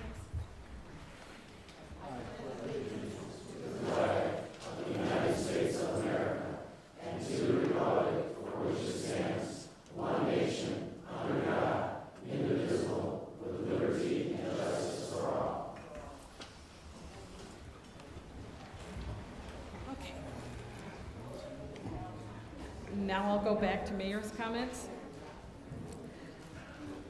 Again, I want to go back to thanking all the employees who have worked so hard to make sure that the taxpayers feel some relief in this community from on behalf of the city. Speaking of thank yous, I want to reach out and talk about, we had 2 officers this week that received the highest honor of heroism in Illinois. It was Officer Christopher Harris and Officer Peter Lyons received the Illinois Law Enforcement Medal of Honor. I want to thank them for their acts of heroism and their continued service to the community. You do make us Waukegan proud.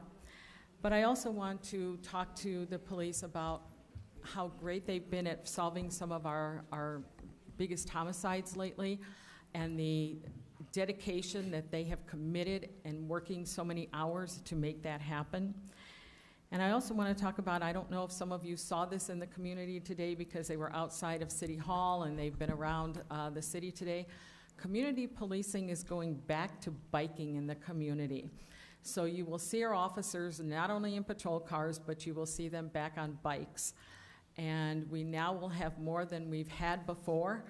And so don't be surprised if you look out and you see them, but this is also part of increasing our community policing. But it's a different way of being on the streets. And again, there's a lot of ways that we're there for our community, whether it be on bike, whether it be by car, whether it's walking through the community, whatever we need to do, we're working hard to make things better for our community. With that said, I want to talk about congratulations to Waukegan High School science teacher Kate Kishok on receiving the 2023 National Association of Geoscience Teachers Central Section Outstanding Earth Science Teacher Award. That's a mouthful.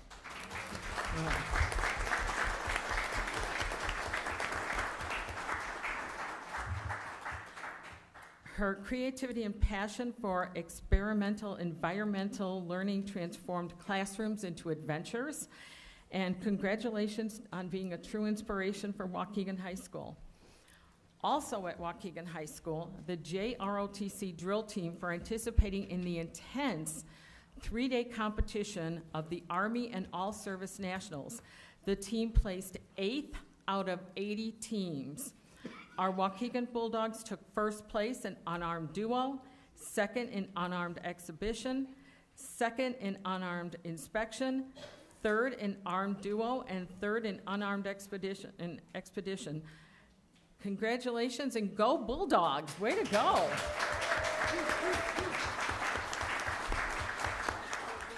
Again, I'm also gonna say, we don't always hear good things from about our kids, but listen to this. You're hearing amazing things here. Congratulations go to H.R. McCall, Greenwood, and Little Fort Elementary Schools for being recognized by the Blue Ribbon Schools of Excellence for the improvements each school made in targeted areas. So again, we're doing it. We're doing it.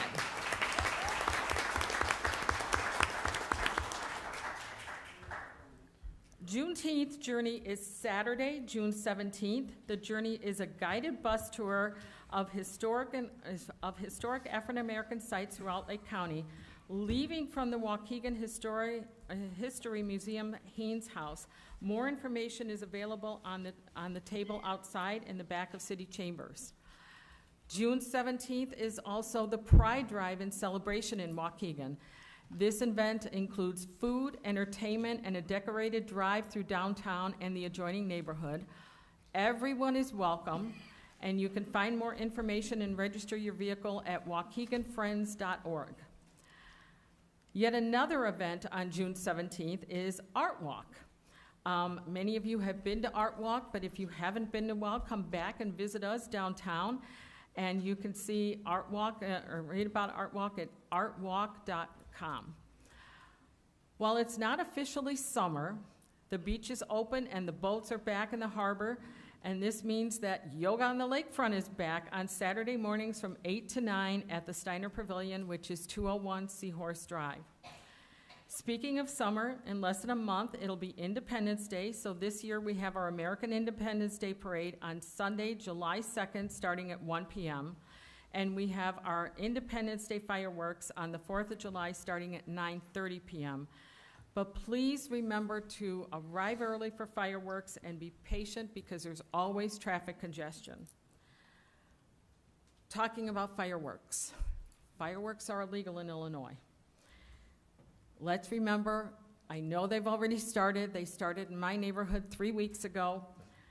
I know it's summer, and we all celebrate with fireworks, but please, I'm asking you to let the professionals do it. Celebrate on the 4th of July, but we have a lot of people who have dogs that are scared to death of fireworks. We have people with PTSD that can't handle them. Please, please, let's cut the fireworks, not to mention that some of the fireworks that you are putting off in your neighborhoods can actually cause fires to your neighbors' homes. So please, I'm asking, I'm begging, please just go to professional fireworks. Again, I'm going to remind people, most people believe that sparklers are safe. Watch your children. There are way too many accidents in this community and all over the nation because of fireworks accidents. So keep it in mind. Please listen to what I'm saying. We have a United Way of Lake County Stuff the Bus collection box in the lobby outside the chamber. Items collected to go to Waukegan elementary students, and you can join the effort to stuff the bus by picking up a list of supplies available on the table by the elevators and online at liveunitedlakecounty.org. And the collection box will be here until June 30th. Again, let's help our students out, let's help our families, let's get these school supplies so that they have them when they start school. Lastly, the city sends our deepest condolences to the family of Harrison Bankhead III, who passed away earlier this spring. Many Waukeganites and Lake County residents know Mr. Bankhead is Waukegan's ambassador of music in Waukegan. He is forever immortalized in the Waukegan Story mural. On June 7th, a gathering to remember Harrison Bankwell will be held, and the event will be held in the city of Chicago. So more information can be found at constellation.chicago.com. That concludes the mayor's comments. Madam Clerk? Thank you, ma'am. We have up here, you have the motion to ratify the Waukegan Public Library Board of Trustees. Okay, can I have a first for the motion? I'll first. Second. Did I have a second by Alderman Hayes? Yes. Okay, yes, so we have our first and second. First off, I'd like to introduce Krista Sanchez. I'll have her stand up, and then when we do our vote, I'm going to have you speak, Krista, after the vote, okay? Can I have a roll call, please, Madam Clerk? Yes, Alex, Alderman Martinez. Here. Alderman Felix. Present. Alderman Newsom. No, this is for the vote. This is a motion. So I need a yes or no to it. So we'll start with Alderman Martinez. Yes. Yes. Alderman Felix. Aye. Alderman Newsom. Aye. Alderman Turner. Aye. Alderman Donilworth. Aye. Alderman Florian. Aye. Alderman Hayes. Aye. Alderman Bolton. Aye. Alderman Guzman. Aye. Pass. Motion passed, ma'am. Okay. Congratulations. Congratulations.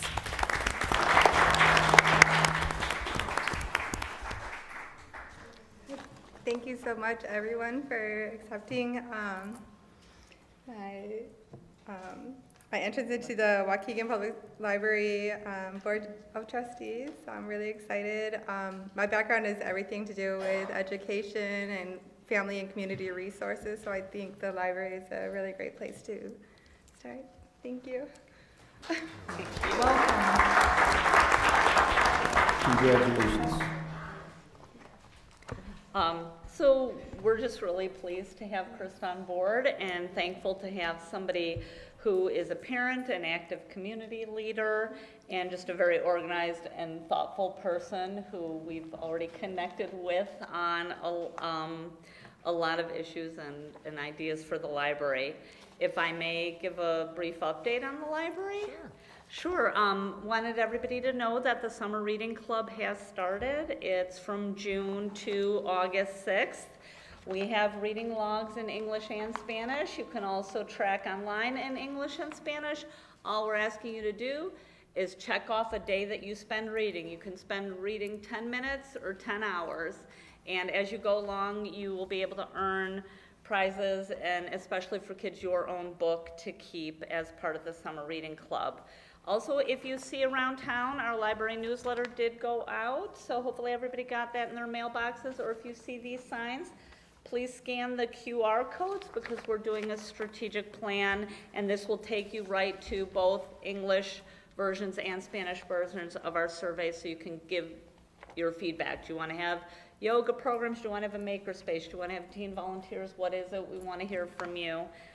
We also have free lunch through this, grateful for the partnership with the school district. We have free lunch at the library from 12 to 1 every weekday, and the summer concert series also generously donated by the Friends of the Library has started. So every Friday from 12 to 1, right in the courtyard on County, we have 20s music, a mariachi band, blues, soul, country. So come and join us, bring your lunch. There's lots of treats for sale from the Friends of the Library.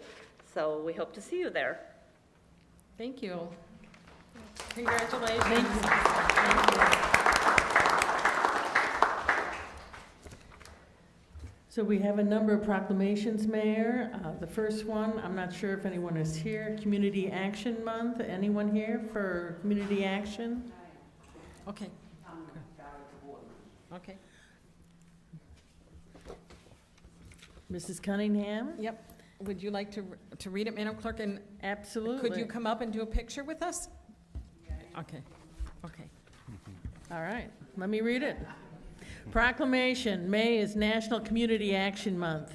Whereas community action has made essential contributions to individuals and families across this nation by creating economic opportunities and strengthening communities, and whereas community action is a robust state and local force connecting people to life-changing services and creating pathways to prosperity in 99% of all American counties, and whereas community action builds and promotes economic stability as an essential aspect of enabling and enhancing stronger communities and stable homes, and whereas community action promotes community-wide solutions to challenges throughout our cities, suburbs, and rural areas, and whereas community action delivers innovative services and supports that greater opportunities for families and children to succeed, and whereas community action insists on community participation and involvement, ensuring that all sectors of the community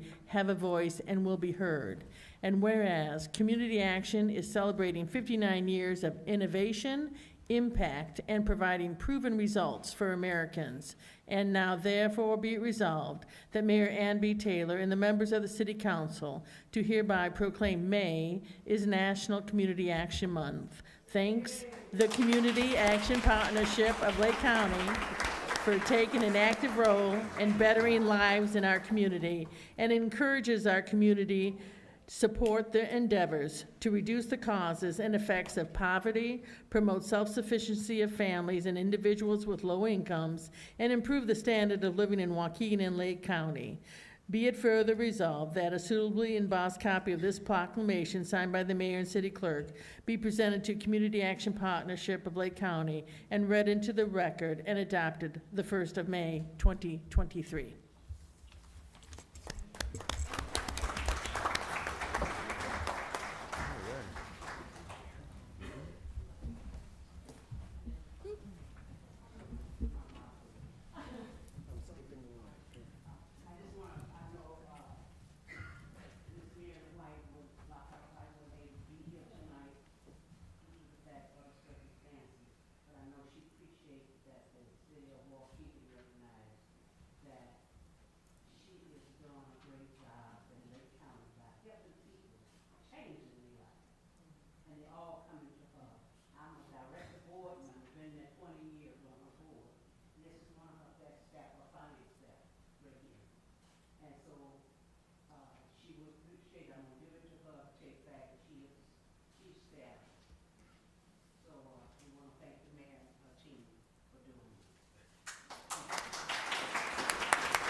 Our next proclamation is June is Pride Month in Waukegan.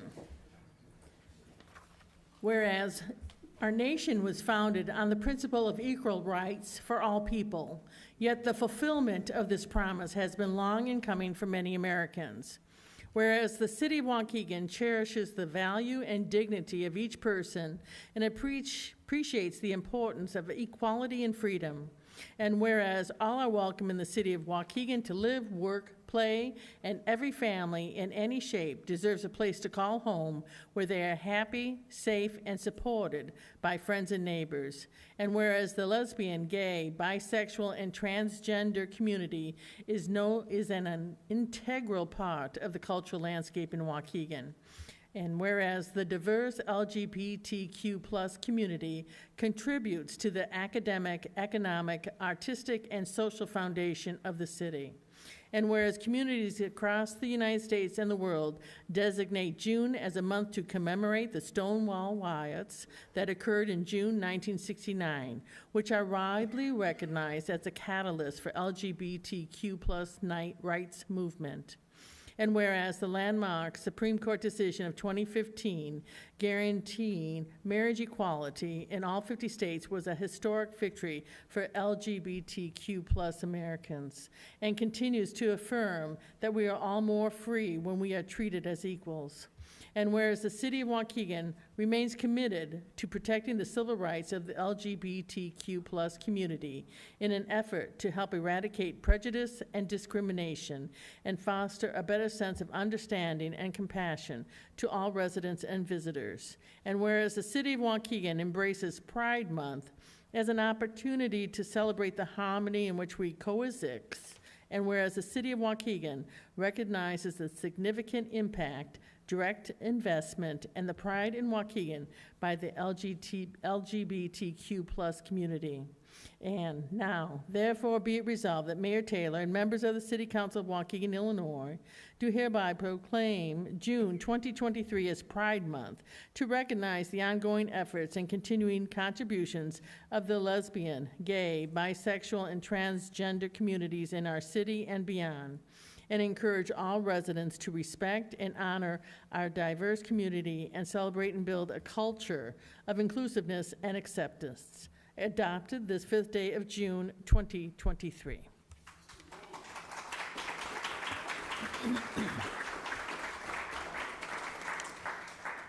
Next, ma'am, we have is the June 16th is Arden Shore Child and Family Services Day.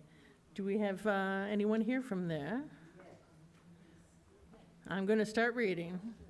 Whereas Arden Shore Child and Family Services was formed in 1898 as a summer respite camp for mothers and children starting when child welfare was in its infancy. And whereas the agency purchased 24 acres on Lake Michigan, opening the new grounds to 275 guests, and formally changed its name to Arden Shore Association in 1913. And whereas child welfare laws set forth longer-term care as the proper response to poverty and family disintegration, and Arden Shore established a boys' group home in North Chicago, a program that continues today, and staffed the girls' group home in Highland Park.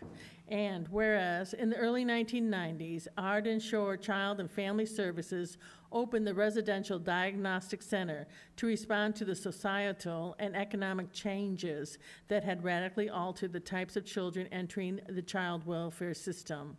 Then established a summer day camp for children who were not able to attend traditional camps, started the Relative Foster Care Program to serve children removed from their birth families, and rolled out in-home counseling program, the only program of its kind in Lake County.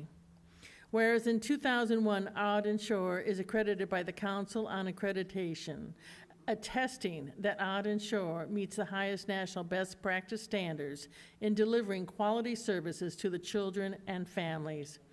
Whereas in 2004, Arden Shore contracts with the Department of Children and Family Services to provide bilingual therapeutic case management, initiating the Burgos program, And whereas in 2008, Arden Shore is recognized by DCFS for his foster parent implementation plan by receiving the first ever Foster Parent Involvement Award. And whereas Arden Shore created its Behavioral Health and Therapeutic Support Services Division, providing therapy services to Medicaid clients in the community as part of the Affordable Care Act, in addition to its DCFS clients. And whereas, over the years, the facility and location has changed, but the driving force behind Arden Shore Child and Family Services has always been to build the well-being of children and families so that everyone has the opportunity to reach their full potential. And now therefore be it resolved that Mayor Ann B. Taylor and the members of the City Council do hereby proclaim June 16th as Arden Shore Child and Family Services Day in Waukegan, with thanks for taking an active role in bettering lives in our community, supporting children and families, and promoting education as part of the well-being over the course of their 125-year history. Adopted this 5th day of June, 2023.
Congratulations.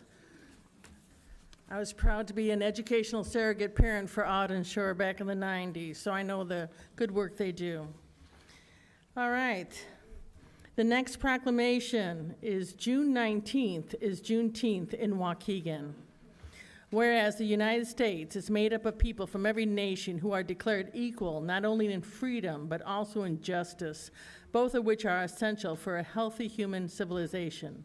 And whereas on New Year's Day, January 1st, 1863, President Abraham Lincoln signed the Emancipation Proclamation, providing that all persons held as slaves within any state or designated part of a state shall be thenceforward and forever free, and paving the way for the passing of the 13th Amendment, which formally abolished slavery in the United States and emancipating nearly 4 million African Americans held as slaves.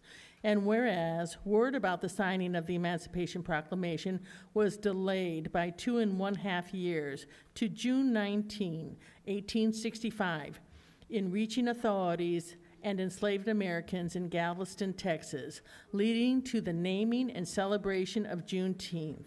And whereas the city of Waukegan celebrates our diversity and unity by taking part in and promoting Juneteenth, also known as Emancipation Day, Black Independence Day, Jubilee Day, and Freedom Day. And whereas the city of Waukegan realizes the weight of Juneteenth and pledges to continue the work of equity and justice while recognizing the human capacity for healing and hope across our community and beyond. And whereas this year's celebration of Juneteenth was made more special by the recognition of its importance and significance in our history by now being established as both a state and federal holiday. And whereas after over 1 year of global pandemic lockdown, Juneteenth also highlights the beginning of an in-person summer season of celebration and the reopening of many Waukegan businesses. Now therefore be it resolved that Mayor Ann B. Taylor and members of the City Council of Waukegan, Illinois, do hereby proclaim June 19th, 2023 as Juneteenth to recognize the historic and ongoing contributions of African Americans in our city and beyond, and encourage all residents to respect and honor our diverse community, help eradicate systemic racism, and celebrate and build a culture of inclusiveness, adopted this 5th day of June, 2023.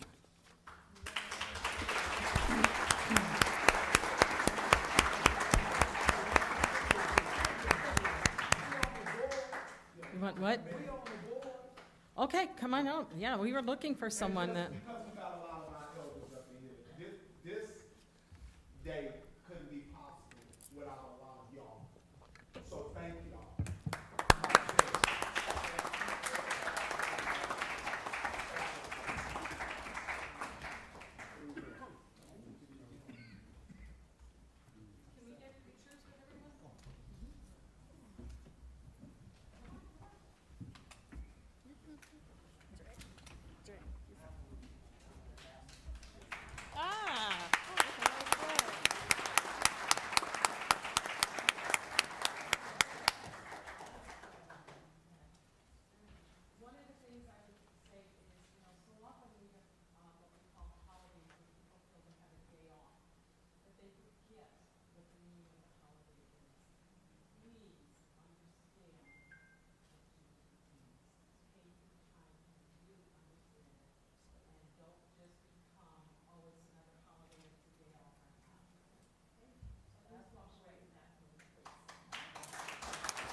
Okay, next, Mayor, I believe we have a couple of special Extra Mile Awards. So we have for the Waukegan, City of Progress, Illinois, we have one for Mr. George Lawrence, who I can see right there.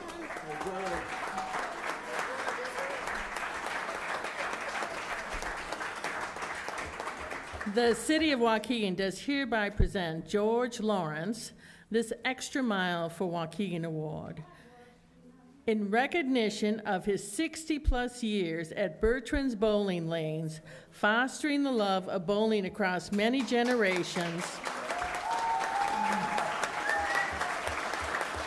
and hosting youth and adult bowling leagues, as well as the Waukegan High School bowling team that sent an individual to the state championships, and donating back to the community through allowing bowl-a-thon fundraisers, free use of the banquet facilities, and offering gift certificates as prizes, and being an active member of civic organizations that work to better our community. Presented June 5th, 2023 by Ann B. Taylor, Mayor.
Mr. Lawrence, you're a very special man, and I love it when you remind me that my grandfather performed a marriage on the bowling alley lane. That's always fun.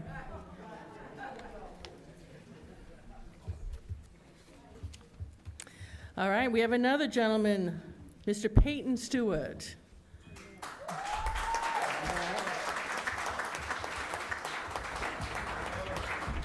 Waukegan, City of Progress, Illinois, does hereby present Mr. Peyton Stewart this Extra Mile for Waukegan Award in recognition of his 34-plus years at Play by Play Record Shop.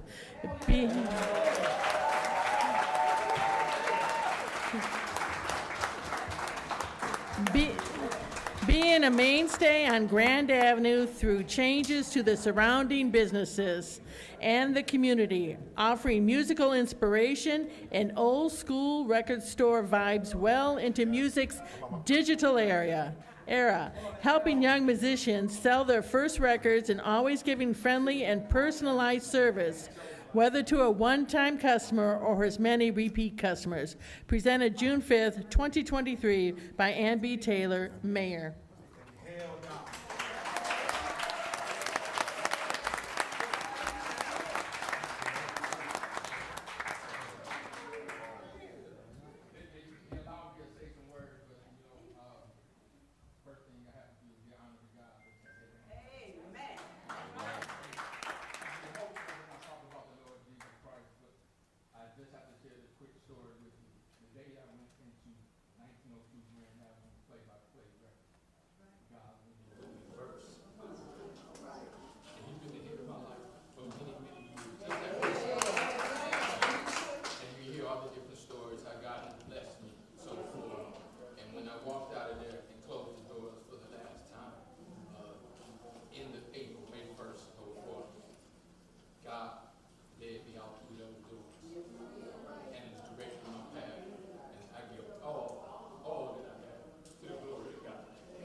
Thank you, thank you.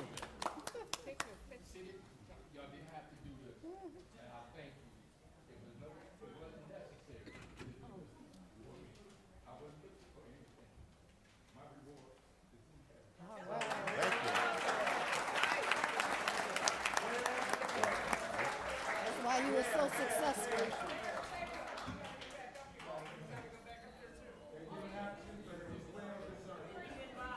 Oh, we didn't get a picture.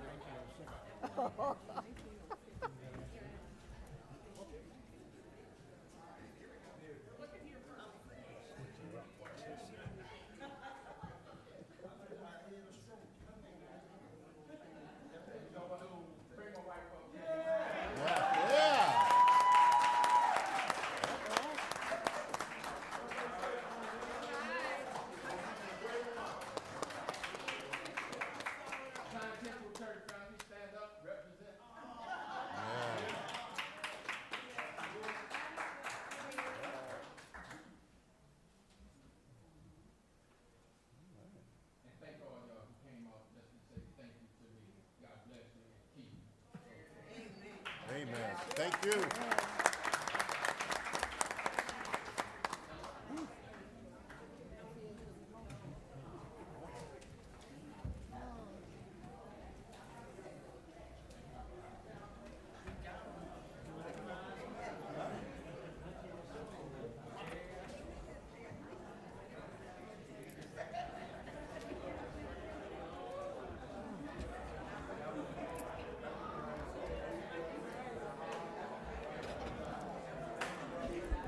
Okay, we'll give a couple minutes for people to leave who want to leave, and then we'll go on to audience time.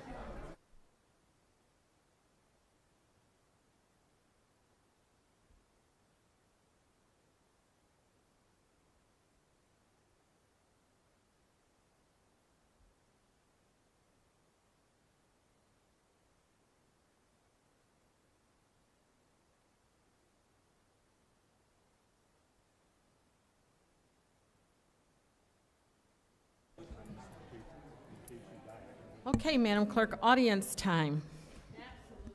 Yes, ma'am. Let me get my timer up.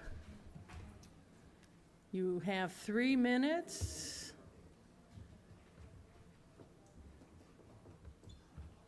Okay. And I'm going to call the first 5. If you proceed to the east side of the room and stand and be waiting for your turn. I have the Reverend Barbara Brown. Did you want to speak again, ma'am?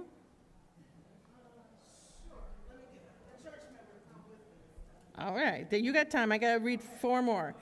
Mr. Rayon Edwards, Rabbi Michael Ben Yosef, Parvin Vakili, and Clyde McLemore.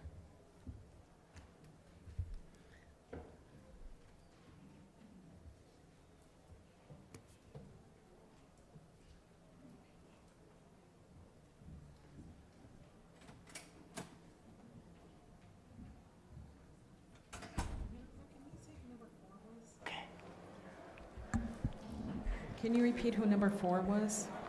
I have Reverend Barbara Brown, Rayon Edwards, Rabbi Michael Ben Yosef, Parvin Vakili, and Clyde McLemore. Okay. So, Reverend Brown, whenever you're ready, ma'am. Yes, ma'am. Good evening again, council members, aldermen and women, our beautiful mayor who's here with us, and to all the constituents of Waukegan and Lake County. I greet you with the love of Jesus. You heard from me, but I think it's time for you to hear from the people inside of the building, hear their hearts and how they feel about Trinity. So I give to you Sister Joyce Epperson, who is the president of our Library Service Council, and I also give to you Dorothy Bowles, who is our trustee at Trinity. So hear ye them. Good evening, everyone, and thank you for the opportunity to acquaint you with a little bit of the history of Trinity African Methodist Episcopal Church, located at 210 South Avenue in Waukegan. Our roots are deep in this city, on the southeast side, where we have been housed and are currently housed. Our beginnings were in 1904, when Black people decided they wanted to learn more about God and to study His holy word, so they band together in each other's homes until the group became too large and they decided to move to a church location.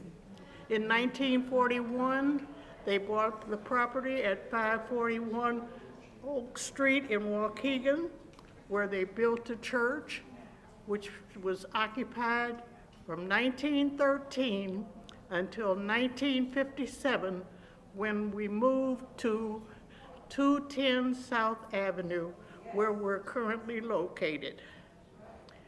Through a myriad of programs and ministries, we have helped care for the spiritual, emotional, economic, and physical needs of area residents, and would continue to do so. In September of this year, we will celebrate 119 years of service to the community. Thank you.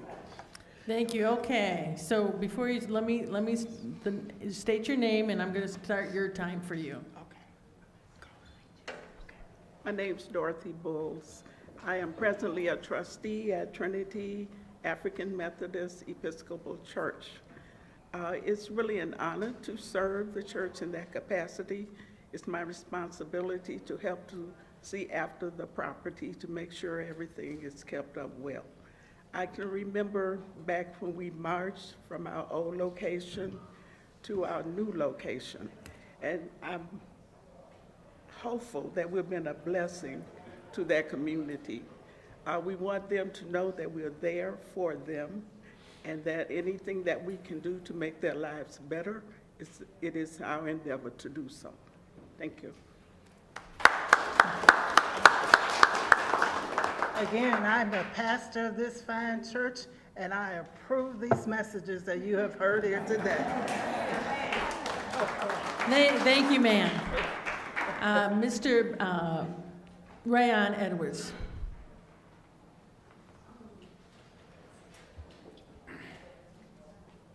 Good evening, Council.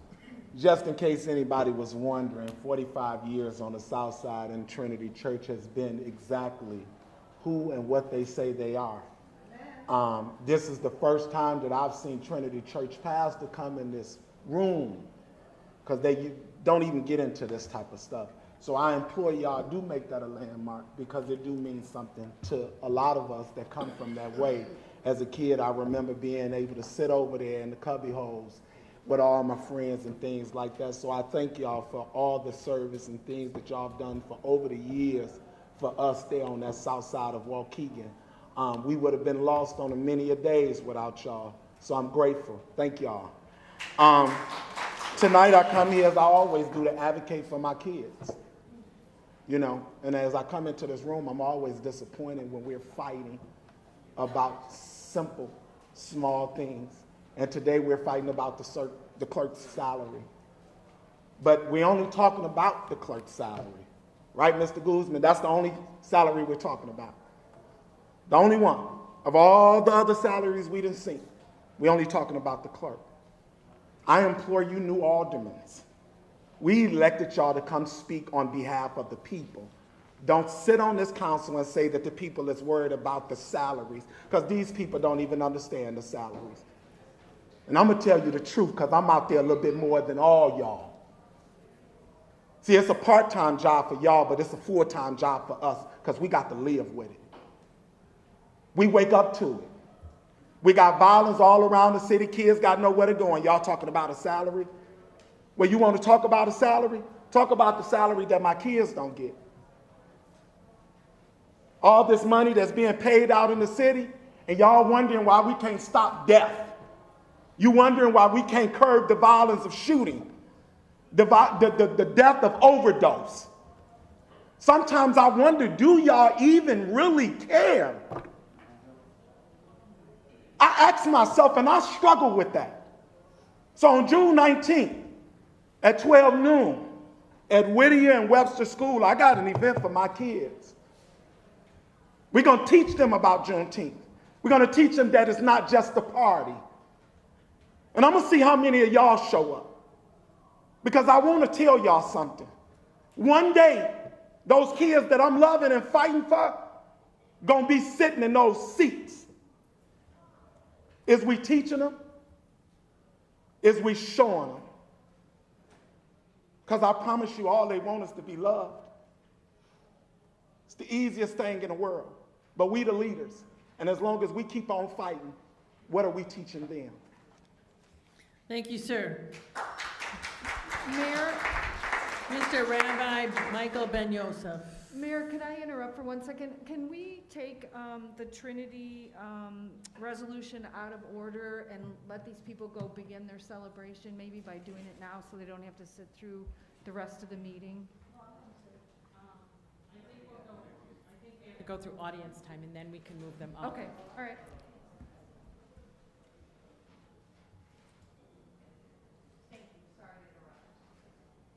Go ahead, sir. Gosh, I lost part of my speech. I'm so sorry. But first, I have it here. I'm here on behalf of the family of Marcel Stinnett. I heard a lot of things here today with regards to what was said. Congratulations to those who have received rewards.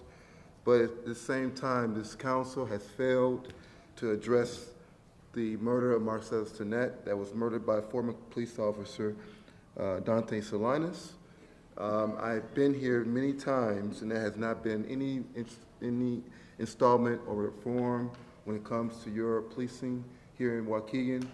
I just want to say to the citizens, you should be very, very afraid that your public safety is not taken into consideration, because Marcellus was paralyzed. He was paralyzed in a car, and he was still targeted in the vehicle he was in from the police in his life, in the time he was engaged with the police. I'm just appalled, Mayor Taylor, that you have not reached out to the family. You've been here how many years? You even campaigned with the family, and that's how you got your seat. That is how you got your seat. But now, since the time you've been in that seat, you have never even reached out to this mother. You have not even reached out to the family to offer condolences to this family. Not only that, I'm very offended by the invoke of Juneteenth, that this same system that instituted slave catchers to murder slaves was murdered by Marcellus the slave catcher. There's no way in the world I can stand here to be very happy with that. If we know our history, the slave catchers are still involved in the same agenda to murder black and brown people. And that's why Marcellus' name isn't on this poster board. He was murdered by a slave catcher. And we invoked in Juneteenth. How appalling is that? Thank you, sir. Mr. Parvin Vikali? I'm sorry. Good afternoon. My last name is Vakili. Thank you. Thank you. My name is Parvin Vakili. I am from Ward's first ward. When Mayor was elected, a few months afterward, I went to her office and talked to Mayor and then her assistants. I was promised that the graffiti in our ward will be cleaned. It never was. Miss Bolton called them in my presence, called to the public works to be cleaned. It never was. We had another meeting, three-way meetings with Miss Bolton and public work. The graffitis are still there. Sometimes I think the city of Waukegan forgot about the first wards, and they ignored it completely. Another thing which we discussed with the mayor and her assistants was fixing up the street. I know the budget for it was approved when Mr. Cunningham was the mayor, but it never happened. When I talked to mayor's assistant, he told me it's not getting done because they want to get rid of the lead pipes. Now, we had 2 summers gone, and now it's beginning of the summer. I wonder when that work gonna start, and is ever gonna start, and if the money was diverted in some other places, and if so, why? Why this job is not getting done? Why our streets are not getting fixed? Why the pipes are not being changed? That's all I have to say. I wish you all good evening. Thank you, ma'am. I'm going to call the next group. Oh, no. It's Mr. Clyde. It's yours. I almost undid. Huh? No, it's your turn. Go for it. Okay. First of all, I want to thank this council for the proclamation that they did for June 19th. But it's an honor. It is really sad that we got a flag out there, and it's got, you know, each holiday get commercialized. White folks got in and changed the color. If you look at the flag for June 19th that's out there on the pole, it's red and white. That's not our colors. Our colors is black for the people that it happened to. The green is for the land that was stolen. The red is for the blood that we shed. And the gold is for the gold that was stolen from us. That's what these colors are. This is a true June 19th flag. And I brought one here, but y'all want to put that commercialized white folks flag out there with red, white, and blue. That's not our colors. It's our Independence Day. Mayor, when the last administration was trying to get a casino, you was the loudest alderwoman against it. And then when they had a grand opening, you made a speech on how great it was and Waukegan got a casino. That's flip-flopping. But I realize it's about the dollar. I passed out these packages. On the front page, It's a flyer of a soft opening of Ivory Hall, which was Saturday, March 25th at 996 South Waukegan Road. On the second page, it shows where Ivory Hall got its business license. It's dated March 23rd. On the third page, the receipt of payment is March 29th. Now, how you get a business license before you pay for it? All right, now, so then it goes back into the application. The application was done on the fourth page on the 23rd. How you get your license on the day you put your application in? This only shows that there's some fraud going on. And right now, Mayor, I'm asking that Chief Navarro, you arrest Mayor Ann Taylor for fraud. This is straight fraud. But I know it's about the dollar.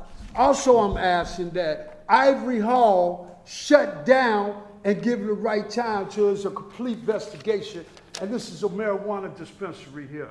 So it's all about the dollar. Thanks for letting me speak. Thank you, sir. The next group, Calvin Mathis, Brother Blanks, Megan McKenna, and Jermaine Castellanos. Calvin Mathis, Brother Blanks, Megan McKenna, Jermaine Castellanos.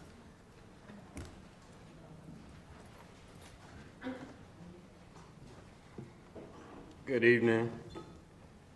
Calvin Mathis, Black Abolition Movement for the Mind, 8th and McAllister Avenue. I just want to congratulate new board members. Congratulations on your new victory and your new position. I assume you got your nice big badge right about now, and if you ever have an accident at a main intersection, make sure you pull that badge out and you won't get an illegal search such as I got from the Waukegan Police Department. We're calling for a civilian office of police accountability as an organization, and for this civilian office of police accountability, in case anybody's wondering what the responsibilities would be just mirror what they do in Chicago. Review complaints of law enforcement breaking the law, which I saw twice. One happened to me, another one happened when I went to get the police report, when the police refused to take a missing persons report. That's against the law. I saw that with my own eyes. The lady left, young lady, probably in her mid-30s, black lady. I could see clearly what had happened. The two had an altercation before I got there, but still, and Chief Navarro probably would echo that report should have been taken. It was not. And another reason we need a civilian office of police accountability is to review deaths such as Marcellus Danette. What led to that? Well, you can see in the video clearly that the young people were being bullied, which I had just happened to know by conversating with the young people in the neighborhoods, that they're bullied by the police, the authoritative body that you go to. A civilian office of police accountability would review situations such as Martell Williams, who was pulled out of the high school and arrested falsely. And Mayor, for the last 43 seconds that I have, Neolis Collazo, the murder, there's just been 2 arrests. I have absolutely zero confidence in this police department. I've been reading the reports in the paper. It's vague as can be.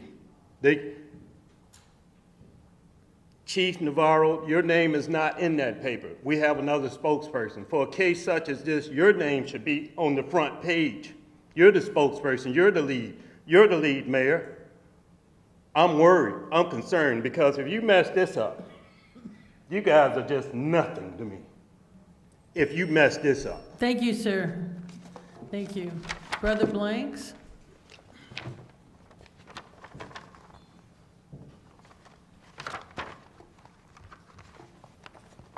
Compilation of poetry written by some of my students, middle school. Jack Benny Middle School, one in particular. Self-respect is key. You need in order to succeed. So don't be smoking that weed. When you respect mothers, God will make others respect you. You must have self-control, and then you will be on a roll. Respect others, they will respect you. You will never be blue. Again, self-respect is key. You need in order to succeed. That poem was written by none other than one of my youngest students that I lost, and only student that I have lost to the ignorance of the streets. His name is young Dontrell Bell. Dontrell Bell, the reason I'm reading that poem today, because the young man who ordered him to be beat until he fell to his death stood before the city council chambers last week, or a couple of weeks ago, and said if an elderly lady hit him, he would hit her back. We all have a past. I have a past. And, but when you have a past, then, you try to make atonement and repent, and you don't encourage your bad past again. But when I hear this young man stand before this city council talking about putting his hands on 80-year-old women, and it's the same one that caused my young poet to be dead and ordered him to be beat to death, I'm saying to you all, the reason I'm putting that here, because there are 80-year-old people that sit in these city council chambers. And God forbid that some of them may have mental health challenges. I know my grandmother had mental health challenges. And one of the signs or one of the symptoms of that, they may impulsively hit you. But I don't think anybody in their right mind should ever be talking about putting their hands on an 80-year-old woman and hitting them back if they hit them. I'm hoping that if it should happen to be or something happen at this council, the police get to them, because I wouldn't stand idly by, and I, within my right mind, doing the work I do in this city, would not sit here and allow that to be said in this city council chambers without it going unchallenged and unchecked. And it's a warning, because there are people out there that has grandmothers, and you need to know this. And the young man, he's present himself as very articulate, very intelligent when he speaks before the city council. Why he had to say that, I don't know, because I don't know of any 80-year-old person that imposed a threat against him. So you go back and review. I don't even want to call his name, but you go back and review the tapes of the young man that said disrespect is earned. I wonder why. Blanks. Thank you. What that young man do to earn his death, to be beat down like that. Thank you. Megan McKenna and Jermaine Castellanos. Who's first? We're going together. Is that We're going to okay? go at the same time. Is it together? Yeah, We're going to be less than 3 minutes. Just 3 minutes, okay. Yes, 3 minutes. All right. Okay. Good evening. My name is Megan McKenna. I'm the Chief Executive Officer of the Boys and Girls Club of Lake County and a resident of the city of Waukegan. And I'm Jermaine Castellanos, the Chief Operating Officer of the Boys and Girls Club and a resident of Waukegan. So we're here tonight because we've been recently having some conversations with the mayor, and she encouraged us to come tonight before City Council to share a little bit of what's going on at the Boys and Girls Club this summer. So I'm going to let Jermaine talk a little bit about our summer programming. So we currently have 346 kindergarten through 10th grade students that are attending our summer programming. They just started today. It was a fantastic time. The kids are going to be going to parks all across the city. They're going to be going to forest preserves, museums.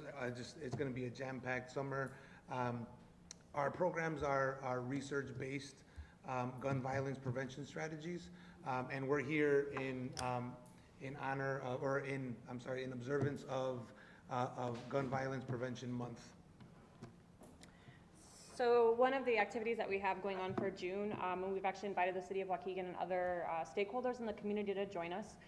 We're actually going to be having something called the Stepping Up for Safety Walk and Vigil in the south side of Waukegan, where our building is located. We're located at the corner of 8th and Sheridan, also known as, Sheridan, Genesee, also known as the South Side Y. So we're going to be having this walk in the community on June 28th, which is a Wednesday, starting at 4 p.m.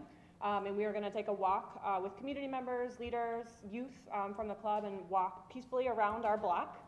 But we're also going to hear from different people in the community who have been impacted by gun violence. Gun violence is a reality in our community. It's something that anybody who lives in Waukegan, no matter where you live, you are impacted by it. There's certain parts of the community that are more heavily impacted. Ourselves at the club on the south side, we unfortunately have situations in which we have to lock down the club, where we can't have kids outside.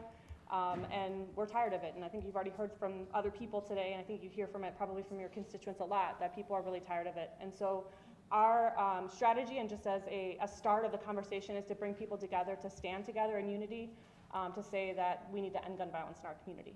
And also to honor and respect the people who have been impacted by gun violence in our community. So right now, we're still in kind of the scheduling mode and planning mode. We do have the City of Waukegan sponsoring as a sponsor. It's a non-financial sponsor, so there's no money exchanging hands. But we also have the Waukegan Township, the Lake County State's Attorney's Office, Waukegan Public Schools, North Chicago Public Schools, A Safe Place, and some other nonprofit sponsors who are going to join us. It's open to the community, and we encourage everybody to join us. You can get more information on our social media. Or our website, which is www.bgclc.org. So thank you to the mayor, thank you to the city council for supporting our efforts, and we hope to see you on June 28th. Right on point. Thank you. Thank you.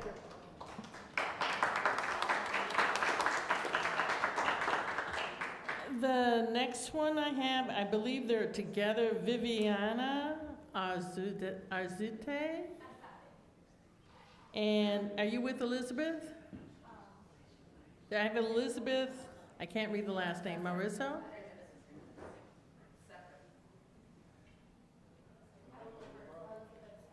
Pardon me?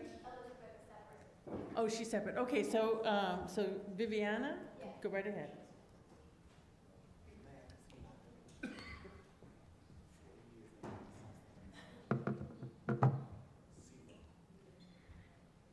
So I am Viviana.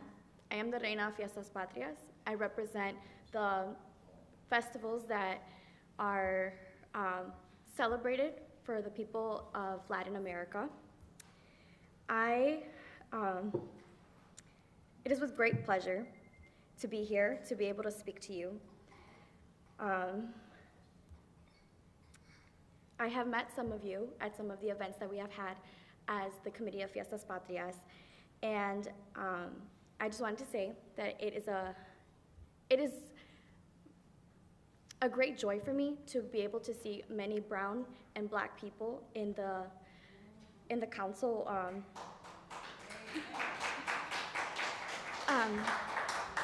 I like to have people who are a representation of me and the people of the community, especially because this community is made up of predominantly brown and black people.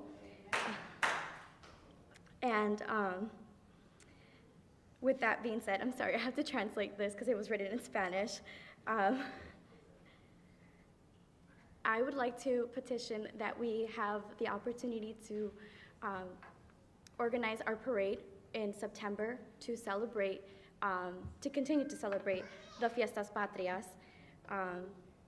And I ask that you guys allow us to have that so that we can celebrate the people of Waukegan, those brown people of Waukegan, and to celebrate our culture and our traditions.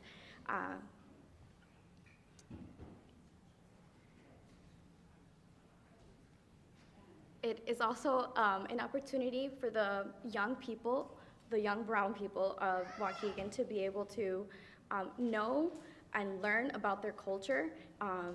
And just a celebration of it in general. It's good to celebrate who you are and to have that representation out there.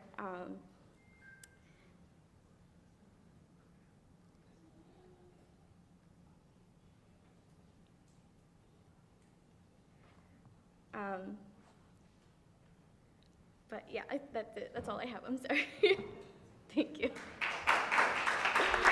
Thank you. Thank you. You said Elizabeth is nearby?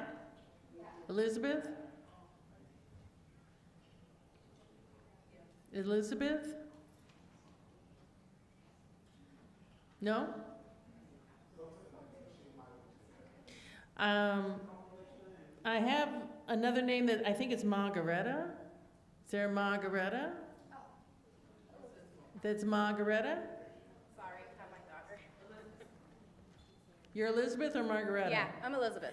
Elizabeth, yeah, and your last name? Marrero. Okay, thank you.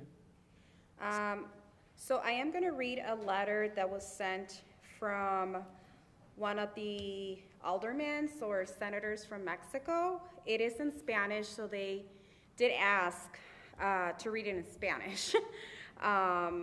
So I am not sure if I can use a translator because I have to read this in Spanish. That's how they ask her.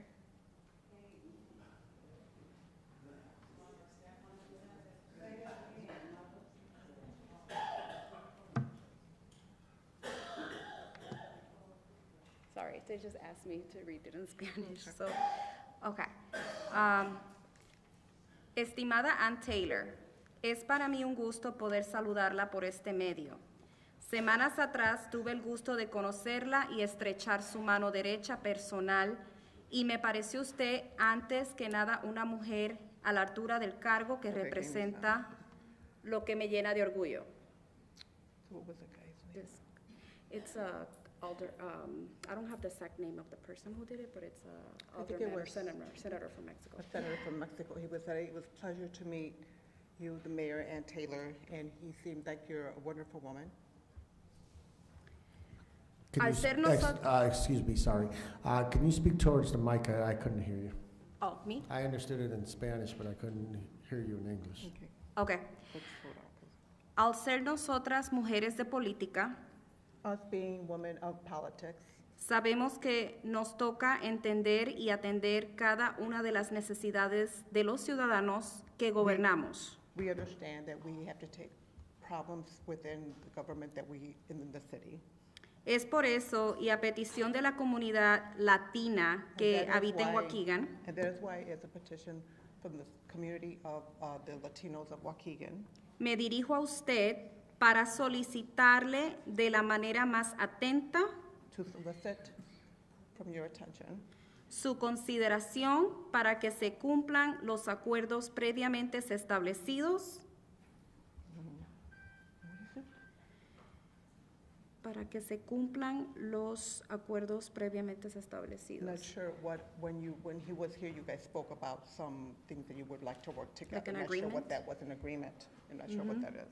Para poder llevar a cabo los festejos To continue to do the festivities del mes de septiembre del Grito in the month of September, El Grito, y el desfiles de fiestas patrias, and the parade of the Fiestas Patrias, mismos que representan una expresión humana that express a human within the community, de cultura y de tradición. culture and diversity. Truncar las mismas, además de una falta de respeto. Thank you. Thank you very much. Now, I'm not sure if there's a Margareta, or is it just Margaret Crosco, is it you? Yeah. Okay. Well, it's up there twice, so.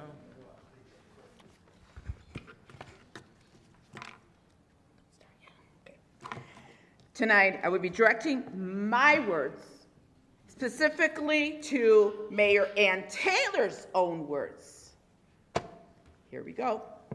Number one, the mayor has publicly bragged about having a balanced budget, meant on several occasions, magically found money, millions. Really? What, the money just fell out of the sky?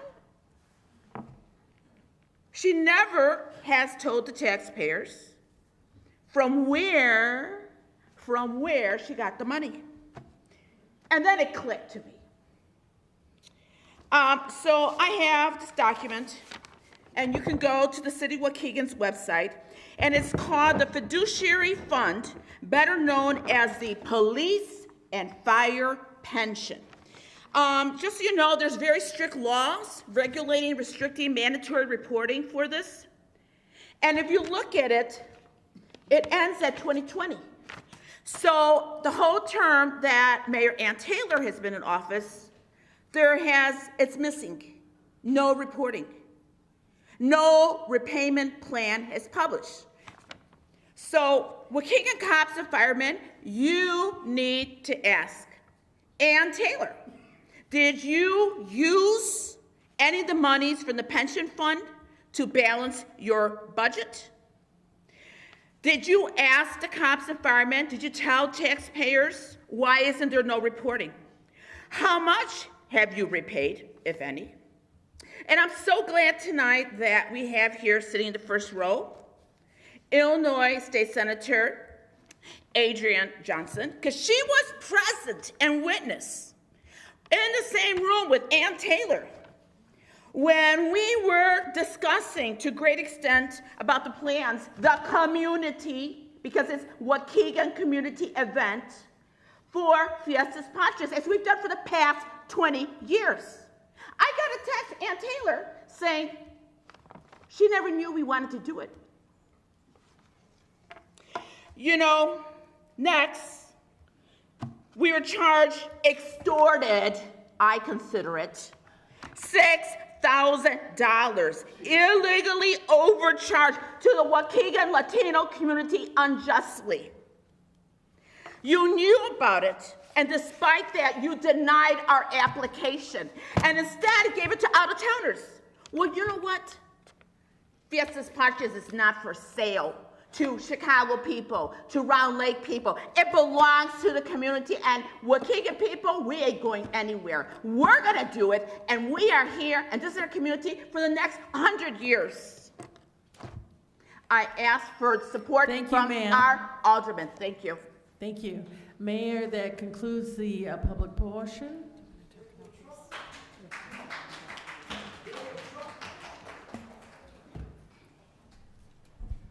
Just in response to the question about Ivy Hall, that business did open for 3 days without a business license. It was immediately cited and received tickets for every single day, which it did pay the fines for.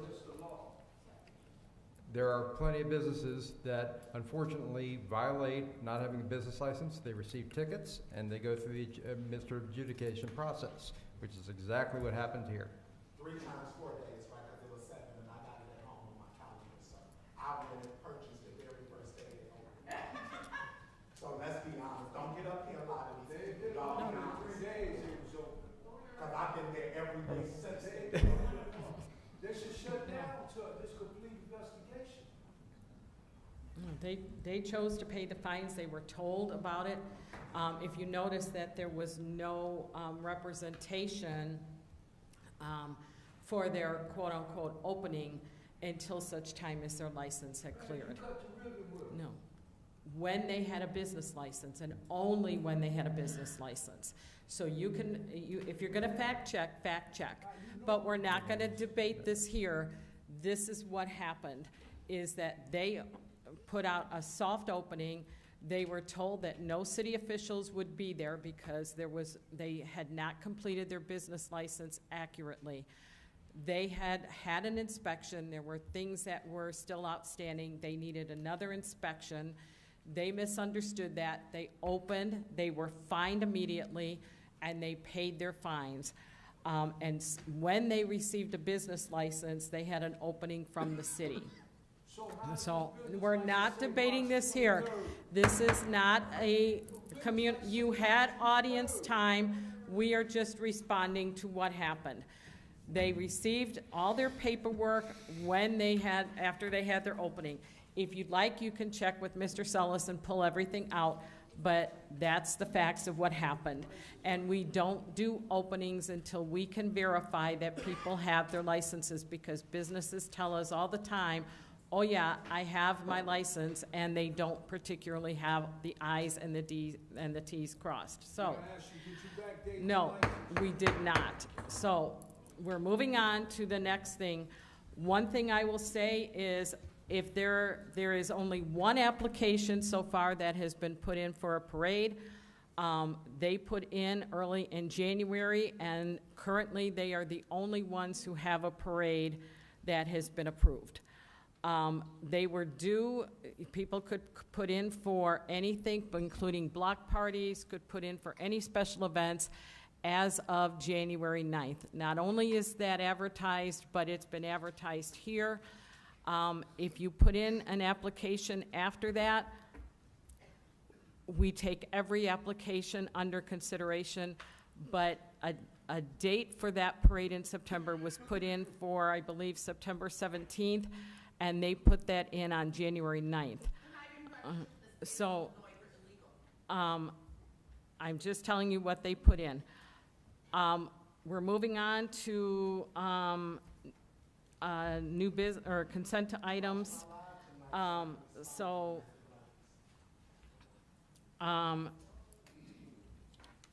We will, if there's going to be any movement, we'll give you a minute to do that, but the consent agenda is up next.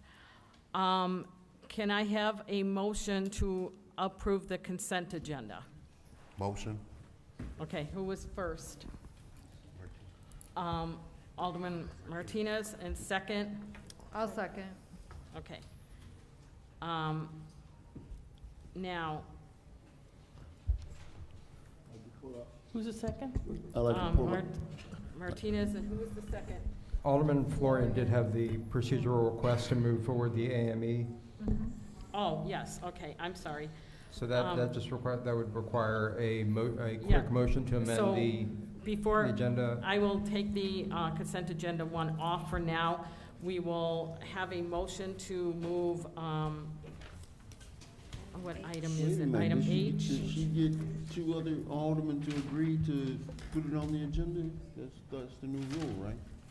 It's what, we're making a motion for the alderman to move it up on to hear it now. So can I have a motion to hear item H under new business?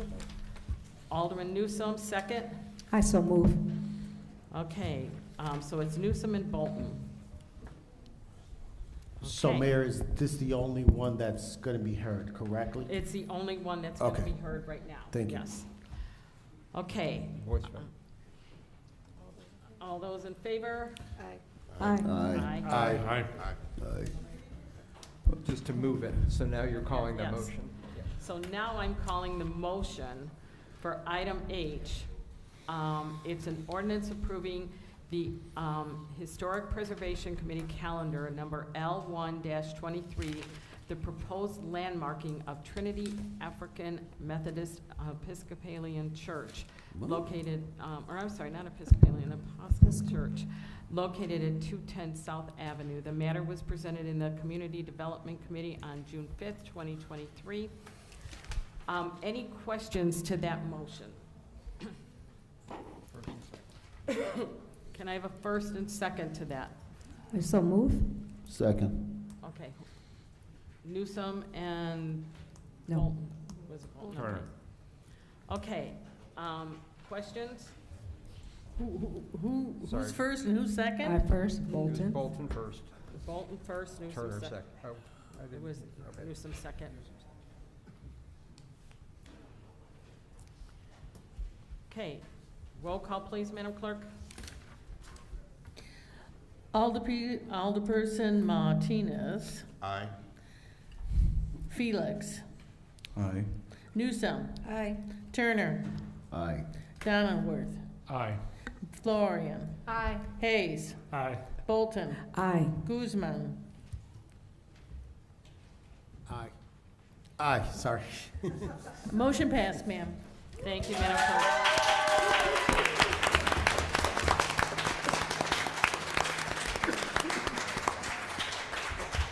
Congratulations. Yes. Can you what? You want to get another picture? Yeah. Sure. Yeah. Now, come on.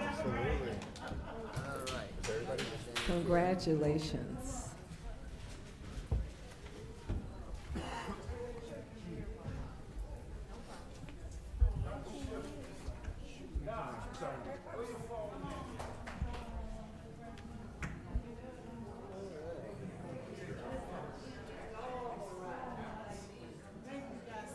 Thank you.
now you sound like me. Oh.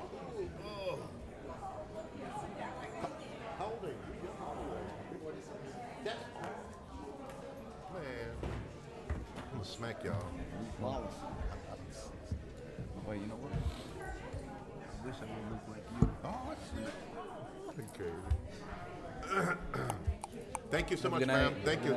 Been a blessing. Thank you so much.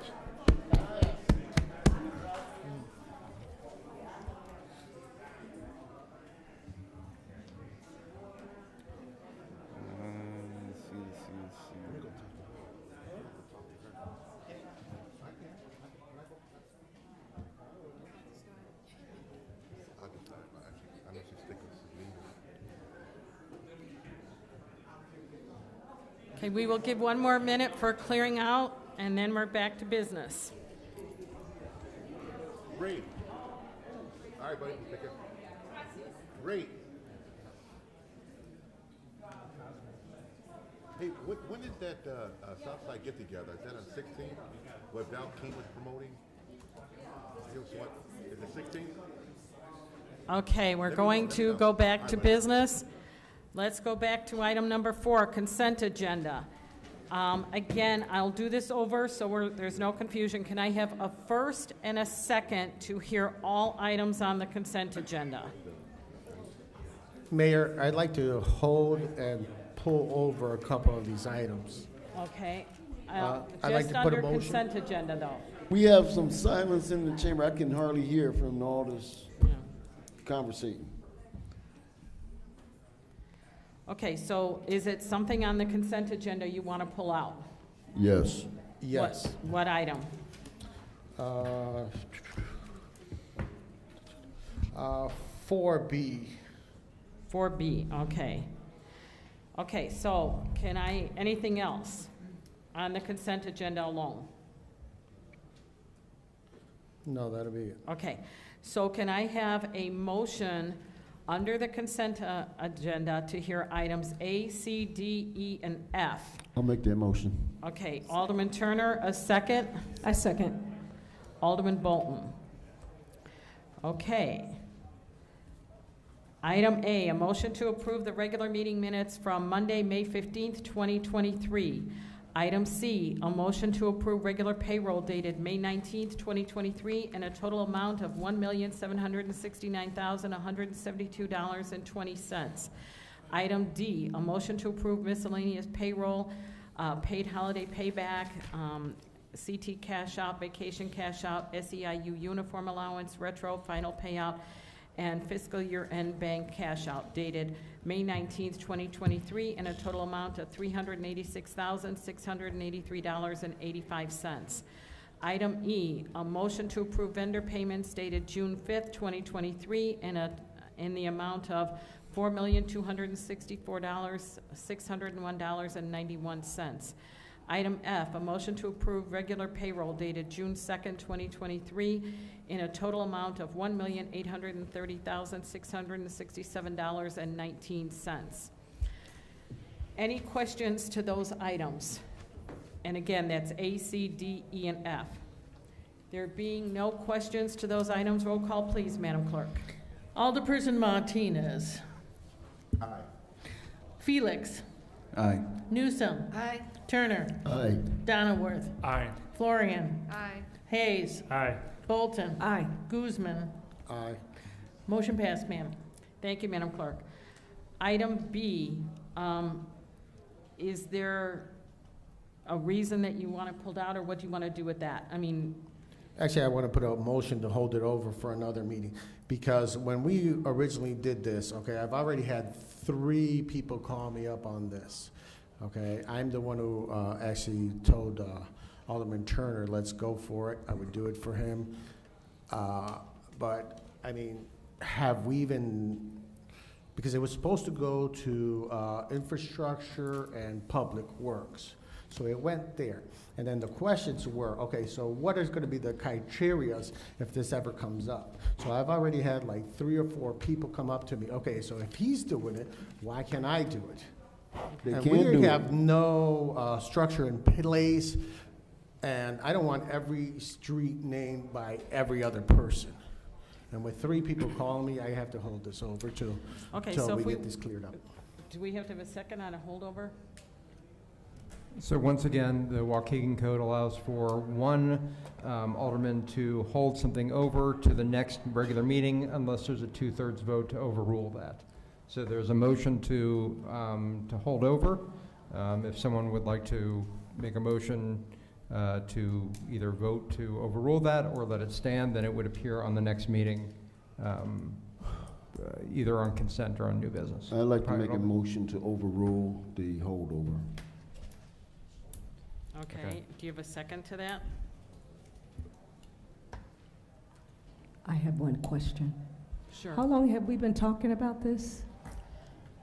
Yeah, but not all the aldermen have been involved in that, so they've only had one other meeting, so, I mean, I would say it's up to you guys, but if you want to give them one more meeting, that's fine. I don't know how many meetings we need to discuss this. Okay. I really don't. I've been chasing this thing for over a year, okay? Alderman Guzman, there is a process. If you want to rename a street, there's a process to do that. This has nothing to do with that process. Any citizen in Waukegan, you don't even have to be a citizen. You can be from somewhere else. There's a process to have an honorary street name. So there's absolutely 0 point in holding this over to debate how do you do that. All you got to do is ask the question. How do we do it? So you have a motion, you want to make a motion to do a majority, am I correct? To Yes, ma'am. overrule it? But I don't have a second. I don't care what you do. Is there a I'm telling second you, I to want that? street renamed. I'll second it. Thank you. Okay. Roll call, please, on that. Okay. Who second? So Donenworth. Donenworth Thank you. seconded. Okay, so this is a vote to overrule the motion to hold over, and it requires 6 of the 9 aldermen. Okay. Roll call, please, Madam Clerk. Alderperson Martinez. Aye.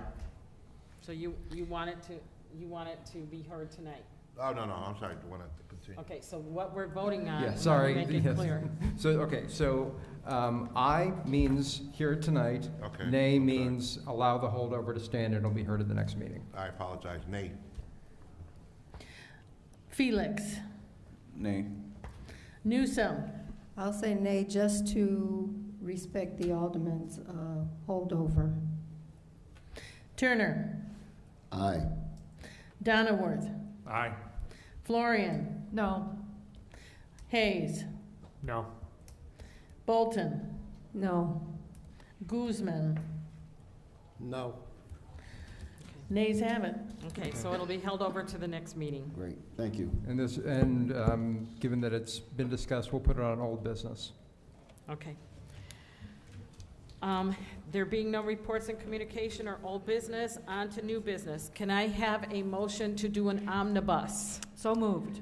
Okay, Florian and Newsom. Mayor? Yes. This is for new business? Yes. Is the arena strategic, is that on the new business? Is what? The arena strategic? Arena Consulting, yes, Yes. that's on new business. I would like to bring that out. Okay. Okay. Arena. So it is item 7L. Okay.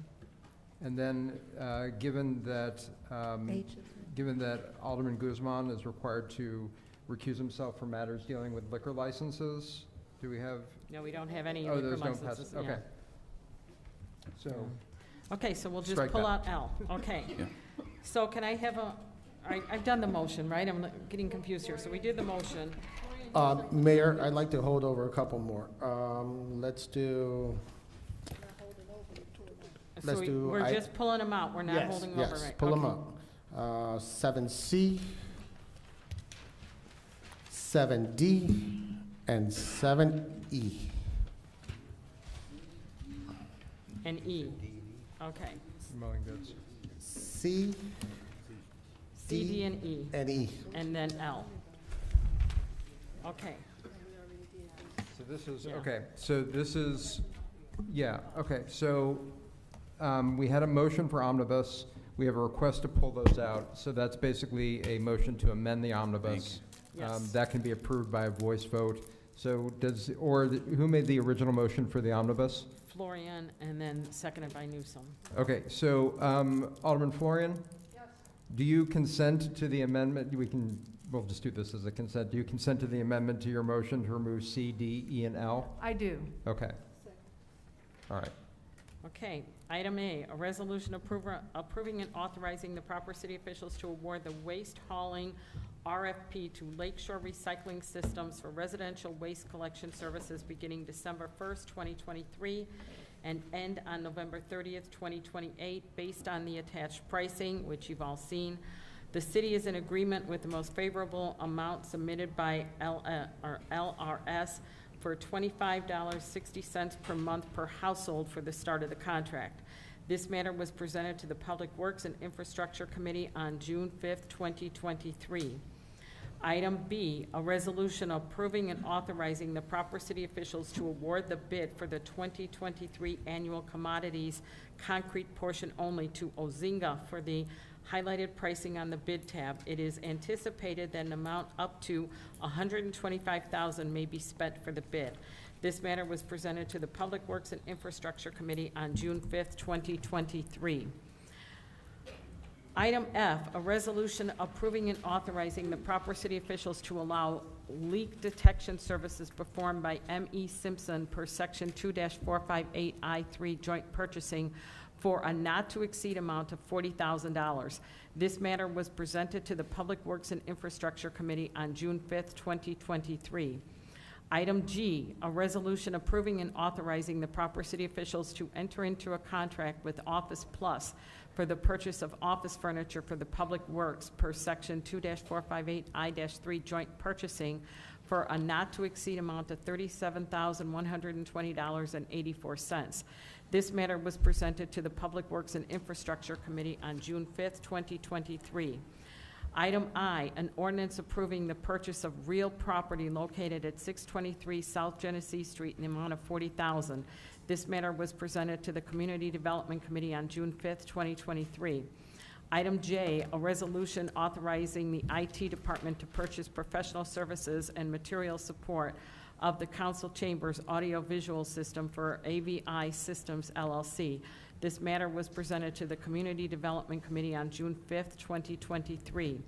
Item K, a resolution to authorize the IT department to extend purchasing authorization and ratify prior expenditures for computer maintenance and professional services from Padrinka Systems. This this matter was presented to the Community Development Committee on June 5th, 2023.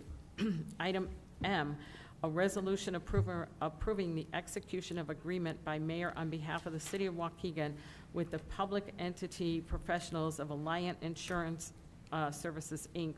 for the June 1st, 2023 property and casualty insurance renewal for an estimated amount of $1,983,006.00. This matter was presented at the regular Government Operations and Oversight Committee meeting on June 5th, 2023. Item N, a resolution approving the execution of agreement by mayor on behalf of the city of Waukegan with Irigami Risk LLC for a 3-year risk management centralized system contract for an estimated amount of $63,667. This matter was presented at the regular Government Operations and Oversight Committee meeting on June 5th, 2023.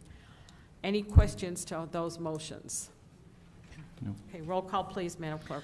Yes, Alderperson Martinez. Aye. Felix. Aye. Newsom. Aye. Turner. Aye. Donenworth. Aye. Florian. Aye. Hayes. Aye. Bolton. Aye. Guzman. Aye. Motion passed, ma'am. Thank you, Madam Clerk.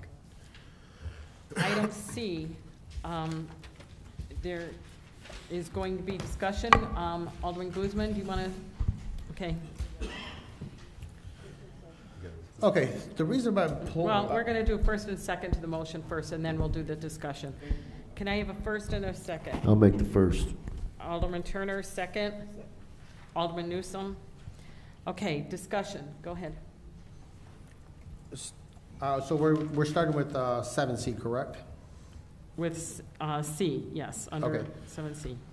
I mean, the reason I put this over, and I think it should go back up to bid, I mean, I've heard some really rumors that were very disturbing. I don't know if I should even mention them here or not. You should be specific. What did you hear? You know, that, No. that, I would prefer I us would not caution talk you about against those. Yeah, commenting on yeah, them. I would not say those. Whatever you've heard is therefore hearsay, so no. exactly. Yeah. Exactly. So it's not approval or anything, so I just want to hold this over, find out if they're true or not, and go from there. Okay, so Alderman Guzman, I know of your concerns. You and I spoke about this, and I reached out to Building Commissioner George Sellis. He and I had a lengthy conversation today, and he assures me that the issues that existed in the previous contract under the previous administration are no longer a factor. Totally resolved. And there's no concerns. Am I misstating anything, George? Speak up.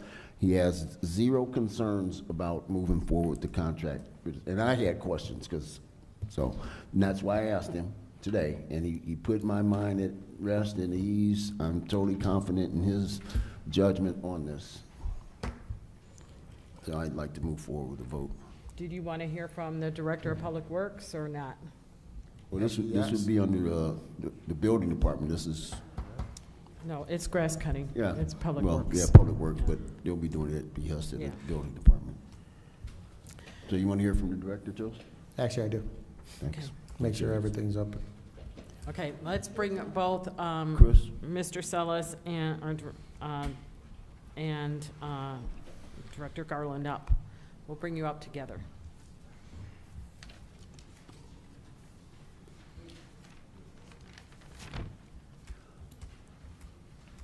Yes, he doesn't believe me. Yes, he doesn't believe me. No? Okay. Mr. Guzman? Do you have direct questions you want to ask him, or you've talked to both these businesses, correct? You might as well talk about both of them now. And what's the question? You know, that's why I said it, let's hold it over, because, I mean, it's more of a private matter than just stating untruthful facts, or if it's facts or not. I mean, I'm gonna take, if you want, I'll take Alderman Turner's word on it, and Building Commissioner did say everything was good. So with the previous administration, there was a mistake with a contract that was signed. I had used the contractor now, and there hasn't been an issue. So I've discussed it with Public Works Director, and I don't see an issue if they have a contract and it states exactly what's supposed to be done. I think the contractor would be okay to do it. What would be the disadvantage of holding this over? Our vacant lots would not be cut, right? Yeah. And since we're actually asking all the other citizens to cut their grass when our properties look kind of scraggly, it doesn't help our situation at all with code enforcement going out there and telling somebody cut your grass, but then they're gonna turn around and say, well, look at your parkway, look at your islands, look at your properties. Vacant buildings. Yeah, but I also want straight and narrow people doing it. Okay, I don't want any funny business. Yeah. And I can assure you that we will have straight and narrow people. Thank you, directors. So, are we voting on this then, or do you want to take a vote on it? I can move forward with item C. Okay. Yeah, we have a first and a second on this, so there being any other questions to this? Okay, roll call please, Madam Clerk. Alderperson Martinez. Aye. Felix. Newsome. Aye. Turner. Aye. Donnerworth. Aye. Florian. Aye. Hayes. Aye. Bolton. Aye. Guzman. Aye. Motion passed, ma'am. Thank you, Madam Clerk. Can I have a first and a second for item D? Make the first. Turner, who's the second? Donnerworth. Newsome? Well, Okay. Who's second? Newsome. Thank you. Okay. Questions to this one? item D, with item D and E, both with, item D with GNS, and same thing with item E with GNS, same issue. Okay. Do you want both directors to come back up and talk about that company, or? Yes. Okay. Yep. I don't understand what's the question. Well, actually, this would just be Director Garland. He just wants clarification on these, on D and E with GNS. Clarification in regards to. But what's the question? It might be, if I may, it might be useful just to either have, maybe Chris or Shannon can just talk about the bidding process and the qualifications and what the bidder submitted, and just why you're confident that they are the appropriate bidder to go with. And then how many people put for bid, how long was that for bid, or what's going on? You say how long is the bid for? How many times did it go out for bid? How long was the bid out is, I guess, what the question is.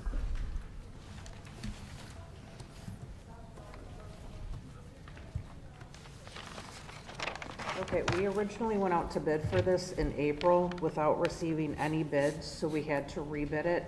In the meantime, the city properties, you know, we've been trying to get out there and cut them, you know, just to keep up with things, but it's getting more difficult without the manpower. Right. We did receive a bid from GNS for the weekly mowing. That was the only bid received. And then for the cemeteries, we did receive 2 bids, one from Dean Investments, one from GNS, with GNS being the lowest bidder. GNS has had the mowing contract for many years with the city, and we haven't had any problems with them. If we call them up and we need something done, they were on it right away. So we were satisfied with GNS's service. Any questions? When are they gonna start? There's gonna be a phone call to them in the morning if this is approved, Okay. so that they can get on a schedule and get going right away. So I'll just add that we need to get them started ASAP, like right now. Last week, I was out cutting grass at a vacant property. It was literally up to my shoulders. That's how high that grass was. So this is the kind of thing that we need these contractors for, because Public Works just does not have the wherewithal to do it. So we need to get this contract approved. I understand, but we need good contractors. Okay? That's what I want. Everything straight, correct, so we won't have people up here complaining on audience time or anything like that something's going on, or we're showing favoritism or anything like that. No, this did go out to bid, and everyone had an opportunity. We've even been putting our bids on Demand Star, so it reaches out to more vendors, but unfortunately, those were the only bids that we received. I would imagine, if I might, that there's probably a form of termination clause in the agreement, and if there are issues or you hear of issues, you can request that they come to City Council, or have discussions with the director.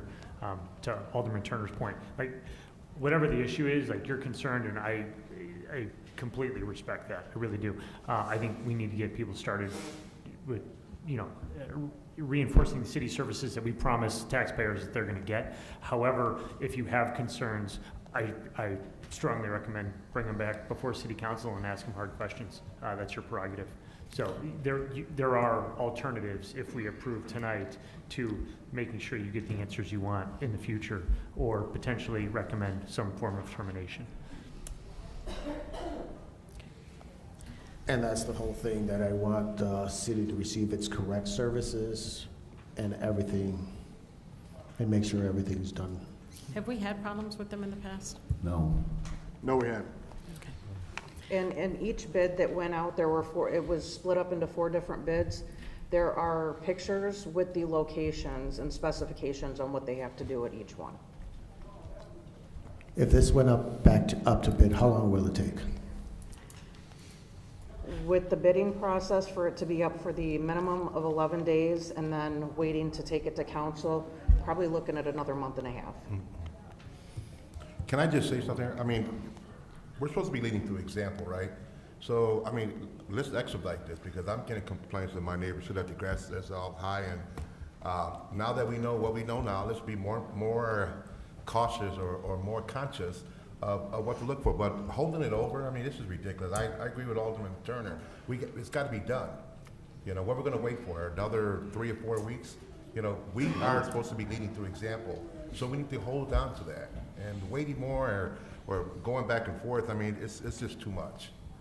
You know, I strongly agree that, you know, now that we know what we know, I'm sure Mr. Garn will be more mindful or whatever to find these things, but the bottom line is this: those grass needs to be cut. We shouldn't wait any longer. How are we going to sit there and critique or try to say you need your grass cut when we're not even cutting our own for some political or politics that's involved? Let's get it done. You know, let's get it done. I mean, I don't want to wait any longer. We shouldn't have to wait any longer. Now that we know what we know, so I'll be more mindful. That's all I have. Can I say something? The issue with this company was not with their service to the city of Waukegan. So the other issue that they had, that is between them and the other entity.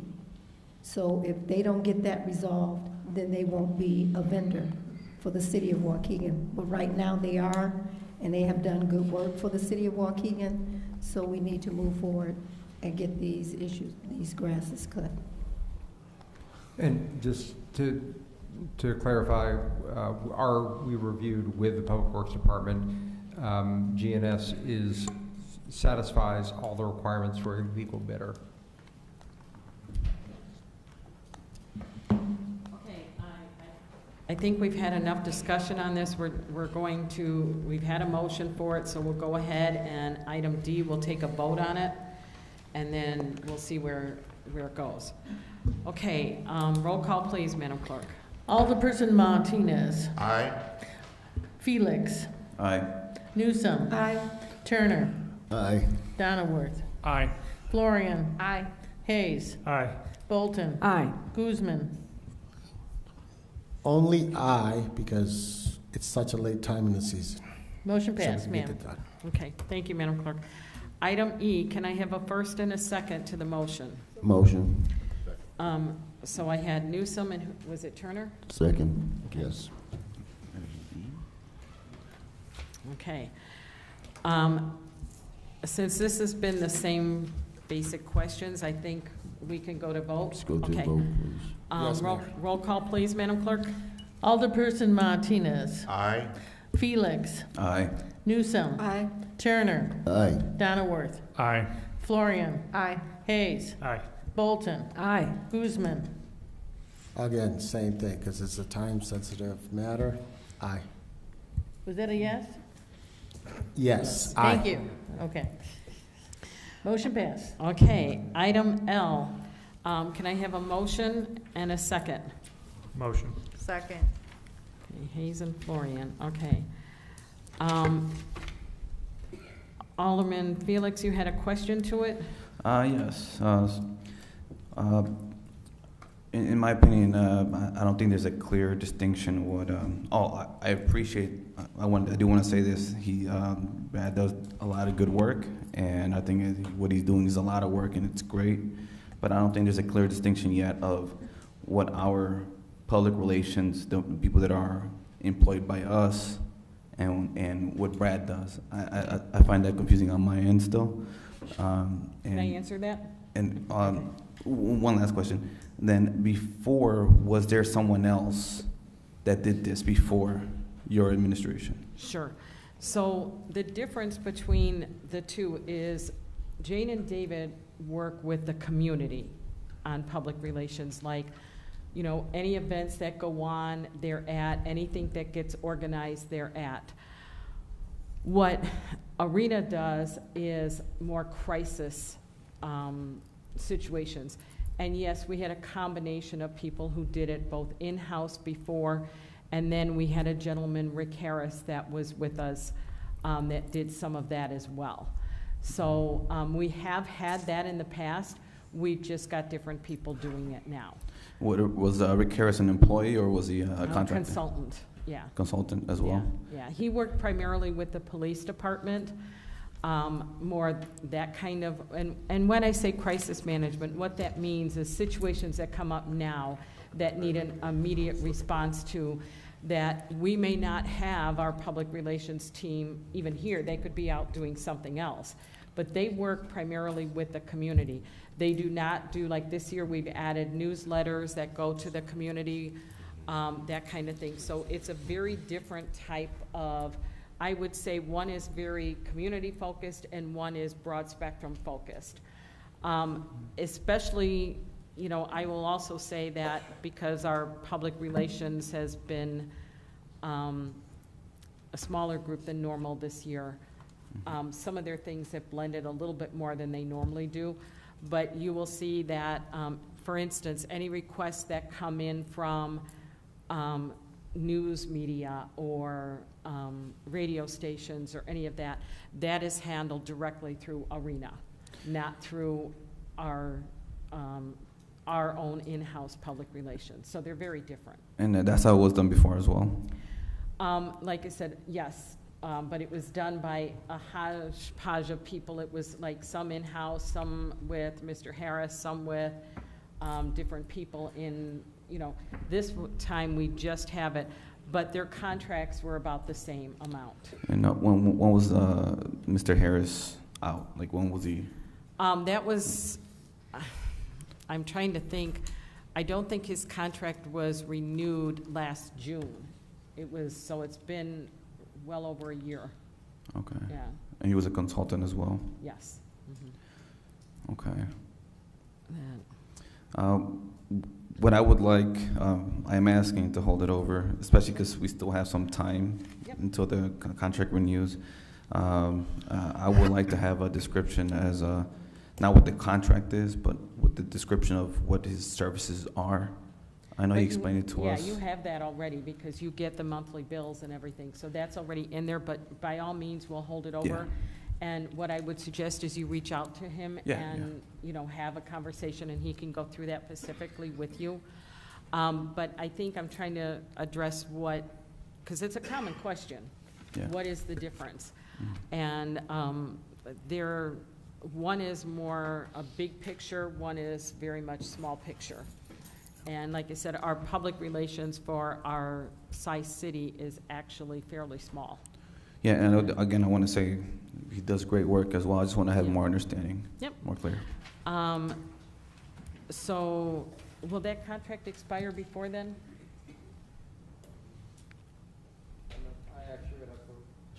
This would be held over to the 20th. Would our current contract have expired before then? It is expired already?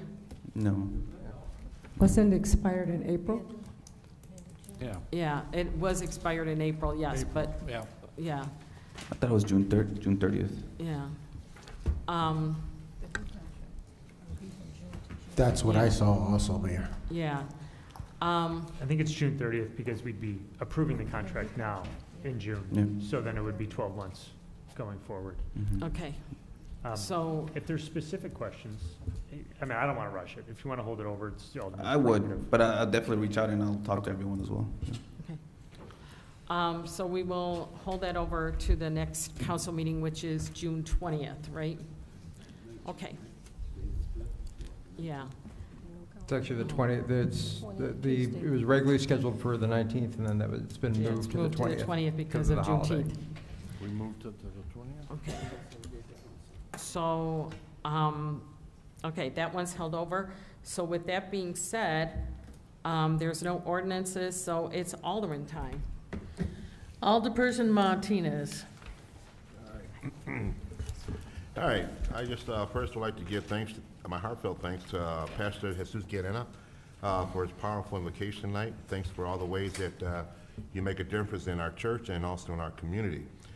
Neighborhood Watch, as I mentioned and I posted, I encourage each resident to inquire about this very important issue, Neighborhood Watch, safeguarding our families and our neighborhood.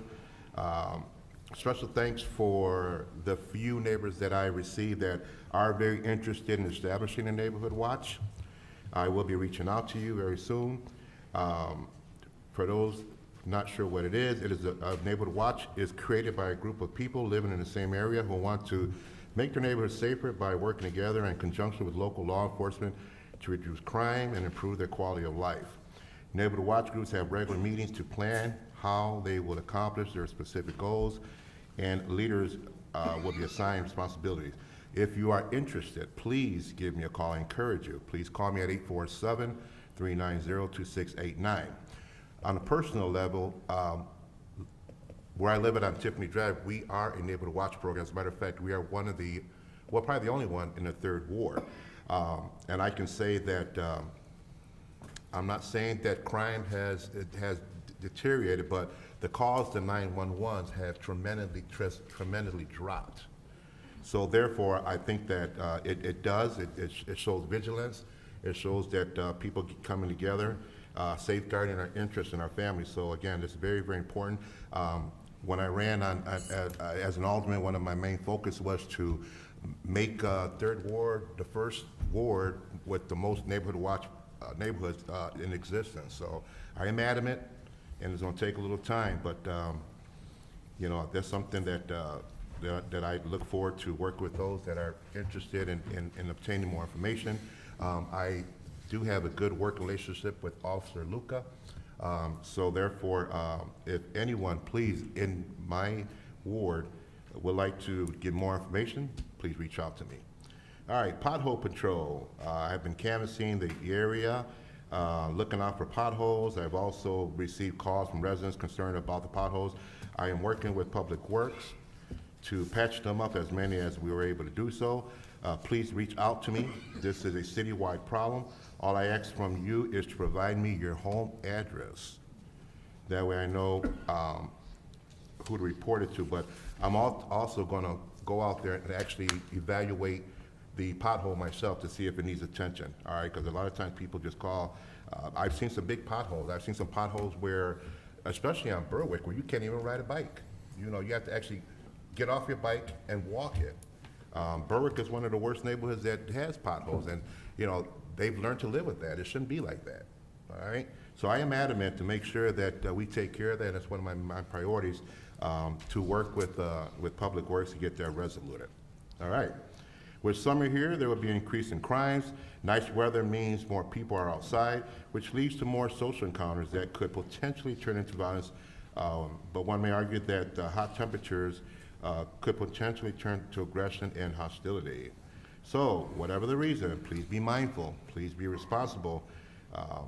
And I recommend leaving your porch light on at night. We all have to be vigilant. I know police officers do the very best. I commend you for your hard work. You guys have been doing it. I've seen it. I've witnessed it. But we also have to be vigilant as neighbors to work together. Leave your, if you can, please, I ask that you leave your porch light on. That way we can try to at least monitor, or at least that the people, you know, that kind of deters people from wanting to create or do any kind of vandalism or you know, trying to get into cars, which is a big problem in our ward. Okay, so also finally I would like to thank the many people in my ward who I met and who support me. I have met many amazing people in our ward, and I will continue to advocate for you all to safeguard your families and interests in our ward. Also, before I do sign off, I would also like to commend Arturo Torres for 35 years unselfish service to the city of Waukegan. Arturo Torres is, for the short time that I've met him, I'm so impressed. I mean, he's delivered, and so has Chris Garland. So I mean, we have a great public works department. You call them, they're out there. But Arturo is retiring. He had put 35 years of unselfish service to the city of Waukegan. So we should all be proud of him, and I wish him well and Godspeed. My father, who was a laborer for the city of Waukegan, worked for the city of Waukegan for 35 years, so I understand the hardship and the you know, the pain that goes along with it, so I commend you all. Finally, and for those who need to get a hold of me, My phone number is 847-390-2689. My email is juanamartinez@waukeganillinois.gov. You can also get that information on the City of Waukegan website. Also, I just want to let my Latinos constituents know that sí yo hablo español. Si usted tiene un problema, por favor me llamas. Yo siempre estoy aquí para el servicio. So, again, let's all be safe. Let's all be very mindful. But moreover, let's all be great neighbors. Thank you, and that's all I have. Thank you. Alderperson Felix. Thank you. A few things here. One of the big concern of the constituents in Waukegan is that what roads are going to be done. So I did reach out to the engineer for Public Works and asked for a list of what is planned on being done this year for the 2023 year. So I encourage the rest of the aldermen to as well, if they haven't, that way they can provide that information to their constituents. I have the list for the 4th Ward currently, so you can reach out to me for more information regarding that. But also, there is somewhere where you can go to find more information. That would be the road program dashboard. It's on the Waukegan website, and you can find information on there as well. So I encourage constituents to look over there, because that's a big issue that a lot of people are wanting more information regarding. So again, that's on the website, on the website, and I have the list for the 4th Ward. Please reach out to me. We can go over the different streets. That's regarding the roads. I did visit the African American Museum this past weekend. I got an invitation by Sylvia England. With Juneteenth coming in, and I do recommend for people to visit. It's a really she gives a really nice tour and very informational. Also for the 4th Ward, we're doing a neighborhood watch meeting. I did reach out kind of last minute to the neighborhood officer, so hopefully we can have him join. But either way, we are going to have that neighborhood watch meeting. It's going to be toward the area close to the Julian Towers. You can always reach out to me for more information.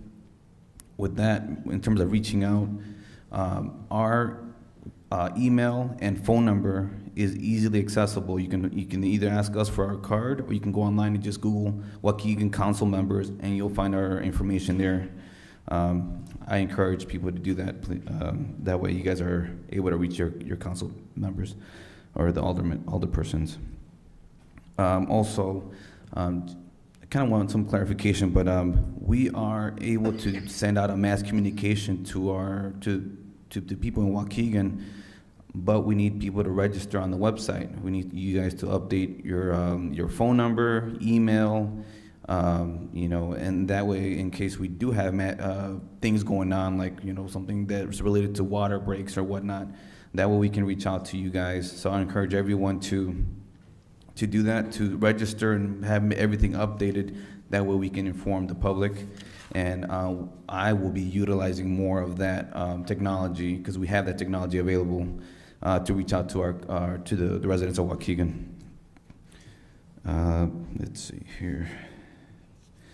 I am asking if there's organizations out there that help the seniors with cost of certain projects. Please reach out to me. We have a lot of seniors in need. Waukegan Township again does help out with the lawn services, 55 plus, but also, a lot of the seniors have other issues that they have that it's not really something that the city takes care of, but we definitely would want to see if there's any organizations out there that would help out with cutting trees on the property, not on city property, on the property, or maintenance and whatnot. Because a lot of our seniors are either they can't afford it because they're on a fixed income, or just too a little, they can't go on a ladder, depending on their age. So, and that's also a big thing that people are always asking is regarding where's the money going. You can Google annual budget 2023. It's online. It's public knowledge. So you guys can go through it and come back with questions. It's available there. Everyone can just go on there and see where the money is going or where it's budgeted to. So I encourage people to do that to keep you guys more informed. And last but not least, let's see here.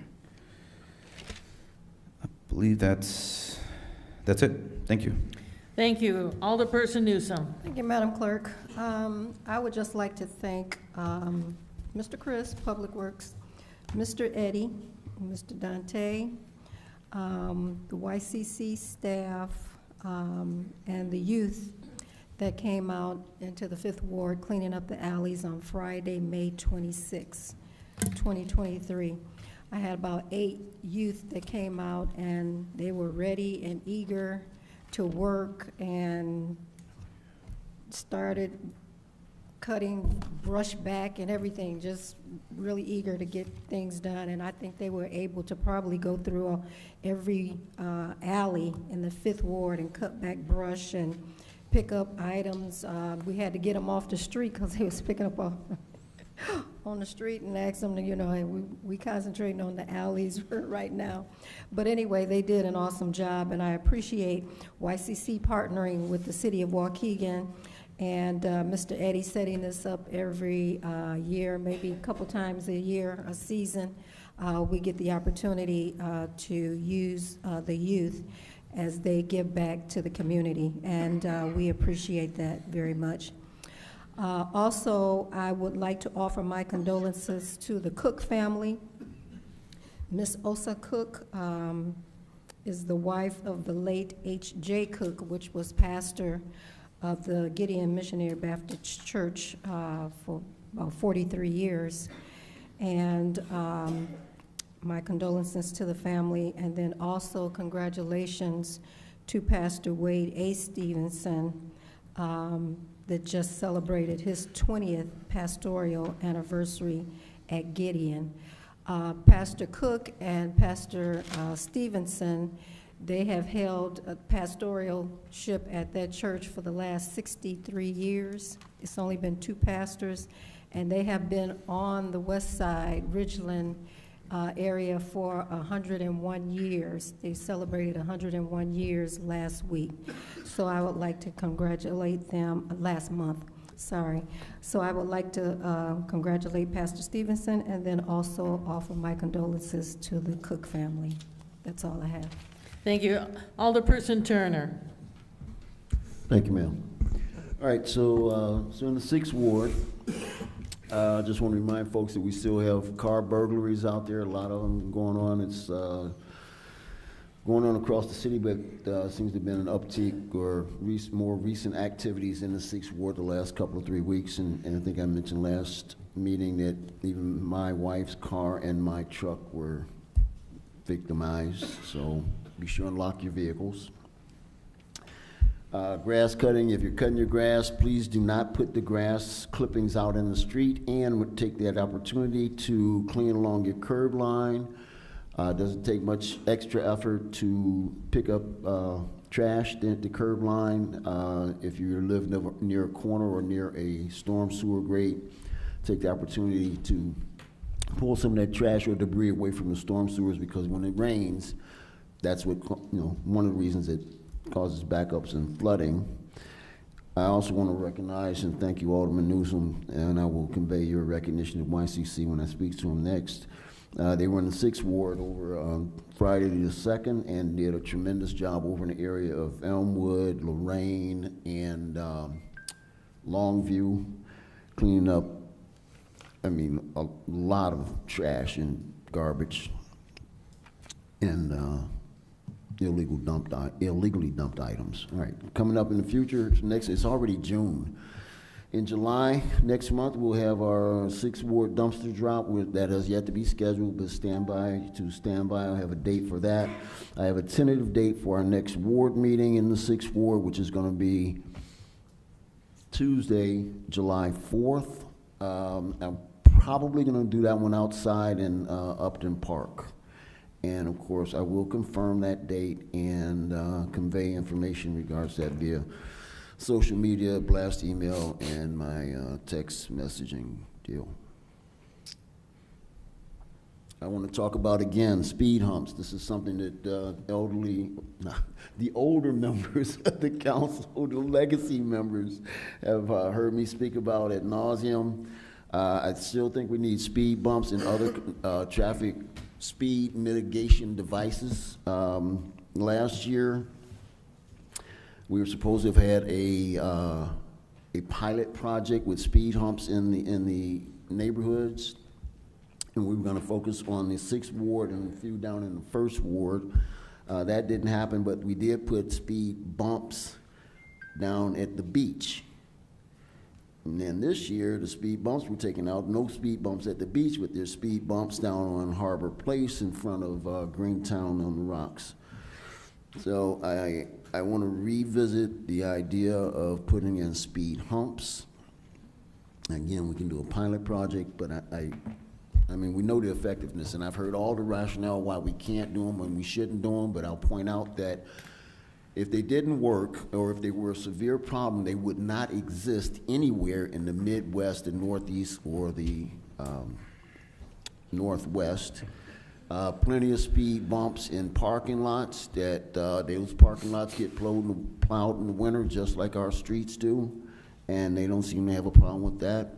We do have speed humps, and I believe speed bumps installed in some of these school lots and at the Park District. Again, no issues. Don't see any liability issues. Nobody's having accidents because they're going over them too fast. All of the rationale, all the reasons that we're given why they can't be done, other people are doing them. Additionally, they've got them in mass down in Chicago, in Kenosha, in Evanston, and other communities, Plainfield.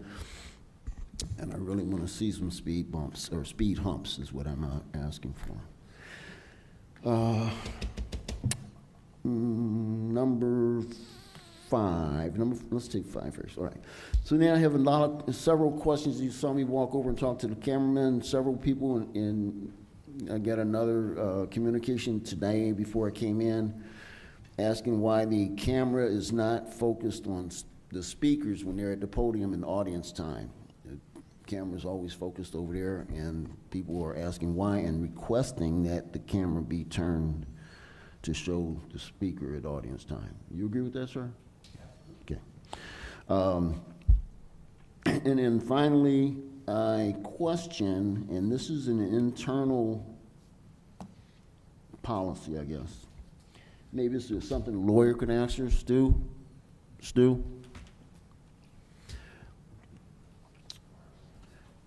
Thank you, sir.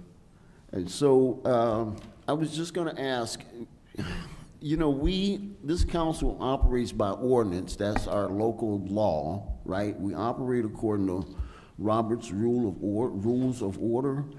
And I'm curious to know, what does Robert's Rule of Order say? How do we get things on the agenda? Because there's been 2 separate policies now. The old policy was we had to send an email with 2 other aldermen agreeing to that email if we want to put something on the agenda. Now there's a new policy that we have to download an application, fill out the application, get 2 aldermen to sign off on the application, then drop the application at the mayor's office. But my understanding is that's policy. Mm-hmm. Ordinance is law. So what does Robert's Rule of Order say? How do I get something on the agenda if I want it on the agenda? Okay, so there is, according to Roberts, the only people who can put something on the agenda are the chair or the body itself. So what that means is that the mayor can put things on the agenda, or the body, as in the whole council, could at a meeting say, I would like to consider this at the next meeting. And then there would be a vote, and if the majority wants to put it on the agenda, so be it. Now there's kind of an angle to this, though. Under the Illinois Open Meetings Act, at least a majority of a quorum can call a meeting. So there is, your quorum is 5, a majority of a quorum is 3.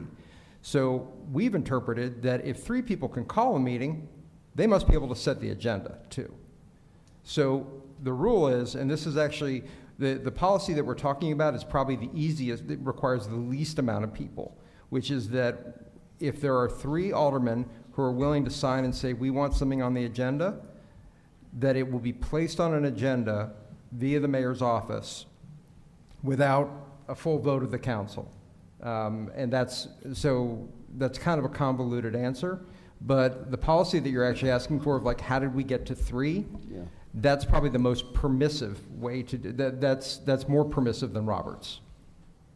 Because the other ones are either the mayor, as the chair, puts it on, or a majority has to put it on. So if we were sitting here tonight and one of us wants to put something on the agenda for our next meeting, we could simply say, I want to put something on the agenda for next meeting, and we could take a vote. Motion to consider this, consider an ordinance or a resolution or a motion or a discussion at the next one. Can I get a second? And then if there's a majority that wants to put it on, we'd put it on. So traditionally, we have not done that. Aldermen, like, unless there was something that the mayor just absolutely would not do, it was always set by staff and the mayor on the projects that were being done. It's only become in the last few months that this has become a thing, because it's never been, I was an alderman for 6 years and no one ever did it. Right. It only came up once with Potawatomi that I'm aware of, and maybe before that. Yeah.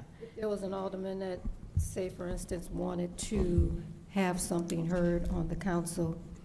All we had to do is say, I would like this looked into or whatever, and it was on the next meeting, or actually put into that committee. It should really go to the committee. Yeah, the way the council works, that you do have things for first consideration by a committee, and so that's when you make that motion, that's a perfect time to discuss what committee you would like it to be considered by. And the reason we stopped it by email is we were told that, okay, these aldermen want to hear this, and then when we go to those aldermen, they'd say, no, I don't. I never gave approval for that. No, that so that's, I mean, we had that happen with 2 aldermen that sat and told us, no, they did not say that. Yeah. So then we asked, okay, well then let's have you sign to it, or you can put it on, like I said, this way, but it's not been used as an everyday thing. It's only in rare occasions would that happen, you know. I mean, that's what your aldermanic briefings are for, quite frankly. It's just very frustrating, and I got to tell you, Mayor, I've talked to several aldermen, not all, but many of us feel frustration with this process. And if we're frustrated with this process, you can just imagine what our constituents are feeling, levels of frustration in the bureaucracies that they have to hurdle through. We don't ask our department heads to get 2 other department heads if they want to put something on the agenda. And somebody, I've forgotten who it was, made the comment that it was put in this policy was put in place because we didn't want aldermen to make frivolous motions. And I'll tell you, there's no motion that an alderman makes that is frivolous. Mm-hmm. And it's time consuming. I've tried to put something on the agenda, including me and the 4 other aldermen that I talked to, and I know the instance that you're talking about. It was 5 aldermen talking about this thing. We finally get it there, and one alderman says, oh, I didn't understand that. And he's not with us anymore, but it's just, it's not efficient, it's ineffective, and it's time consuming.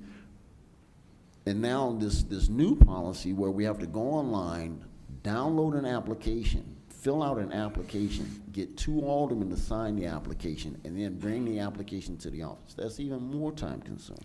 Well, I would suggest you bring it up. I mean, one of the things in the past we never had was aldermanic briefings. We do have those now. And we do that for your benefit so that we don't spend 10 hours at a city council meeting. We've discussed things beforehand. And that's where some of those discussions can come up and have those things.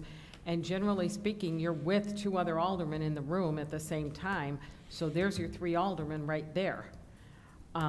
So but it's a good you're place. Asking us to download an application regardless of how that conversation might start. It could start in a briefing, it could start in the lobby, it could start here. But you're saying now, in order to do this, I want you to go download an application, fill out an application, get him to sign it, get her to sign it, and then bring the application to me. If if you have all 3 aldermen in the room, then just be right there and do it. I mean, it's just a case Mayor, of... I know, you're not going to... Can I add to this? I'm very open to putting things on the agenda, but I just want to, I don't want to be in a position... It's not just about what goes on the agenda, it's how it gets on the agenda.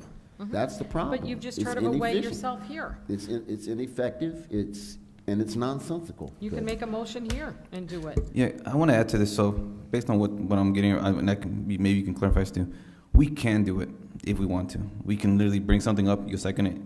But in terms of in terms of it being more efficient, we definitely would want to discuss with the mayor or whatnot. But technically, if I wanted to bring something and you second it, we can do it. That will not change. No. That's what the mayor's No. adopting. It's just a procedure, but we don't have to. Yeah, So I what's the just don't point want in to the be caught in a policy? position where aldermen, I've been told that these aldermen want to bring it, and then when I talk to those aldermen and they say, no, I don't want to bring that, that puts me in a very bad position.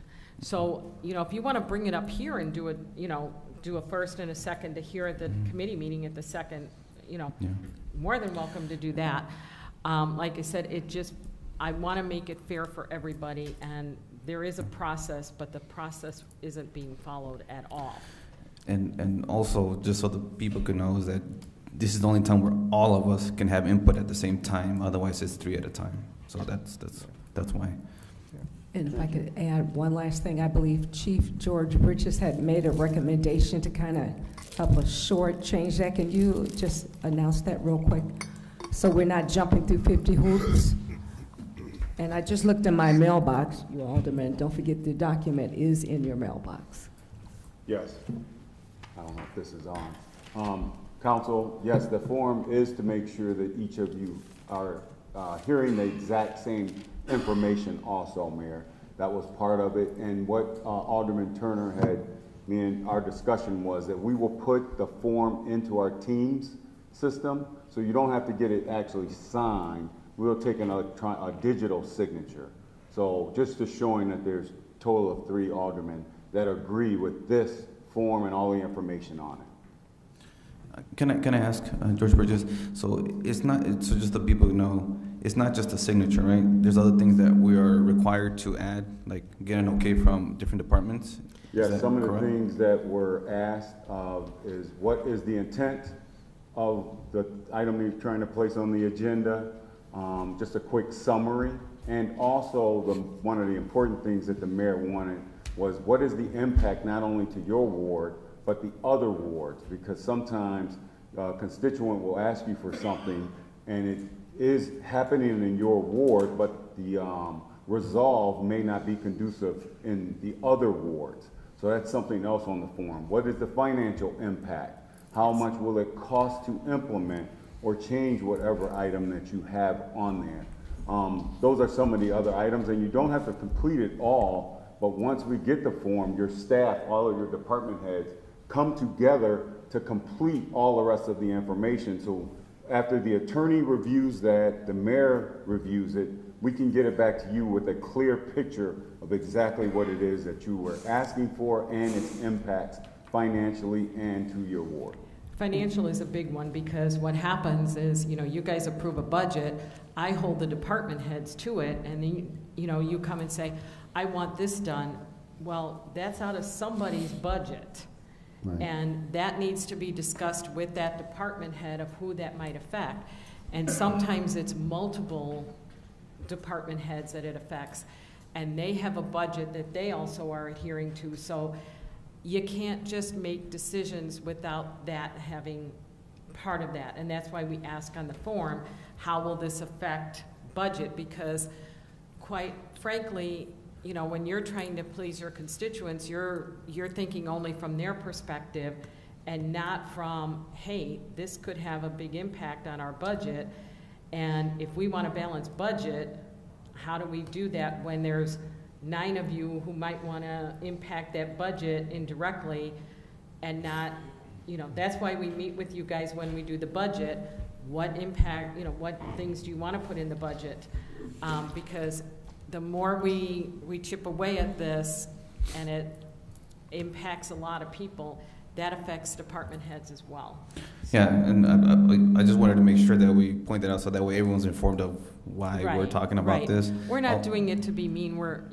That's not at all. We're a team. We work together, but we also have staff that we're working with, and a lot of times too, it's like we're taking time off of this when they're in the middle of a development project or something, and now we've got staff redirected on this.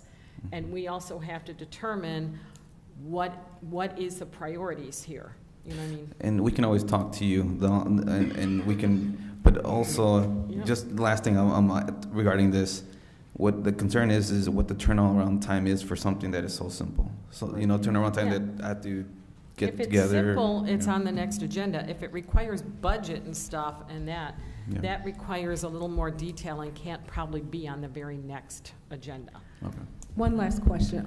It says supporting documents. What are you looking for when it says supporting documents attached? Example, it's like the ordinance. If you're looking to change the ordinance, if you have the ordinance and you redline it or write in what it changes you would like, that'll get us started in that direction. So if there's a document, if there's something that you would like purchased, for example, there's a difference between speed humps, speed bumps. Right. We would like to see those supporting documents.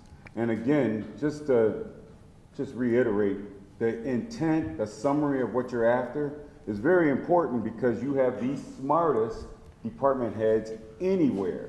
Your intent will help them moving in the direction that you would like to go. The answer that you have, they may have a better way to get you to where you're trying to go. So that's, again, the reason to place as much as you can inside of there.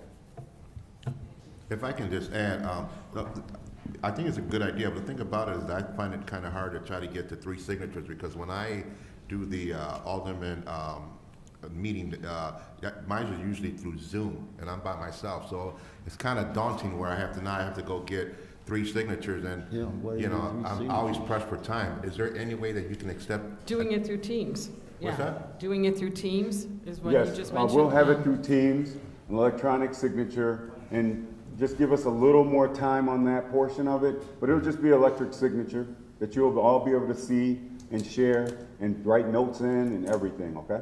So once somebody submits all the information that you require, and then it's put on agenda, is there a deadline or can it be done? No, as you sign it, it's a live document. Yeah, I think there will be cases where, staff may need to meet and they may need to bring in more departments. And I think that the Chief of Staff Bridges will let you guys know. It's like, okay, well, we need to talk to Public Works about this, and then Finance needs to run some numbers. So it's not everything's going to appear on the next agenda, but if it's a relatively simple thing, it can. Okay. Can we talk about this another time? Yep. Like, it's 9:34, we've been here several hours, and this could go on all night, frankly, if we don't kind of skip to the next thing. Alderman Turner? I'm done, thank you.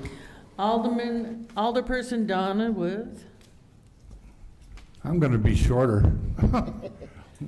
I just want to thank everybody who has given me a call.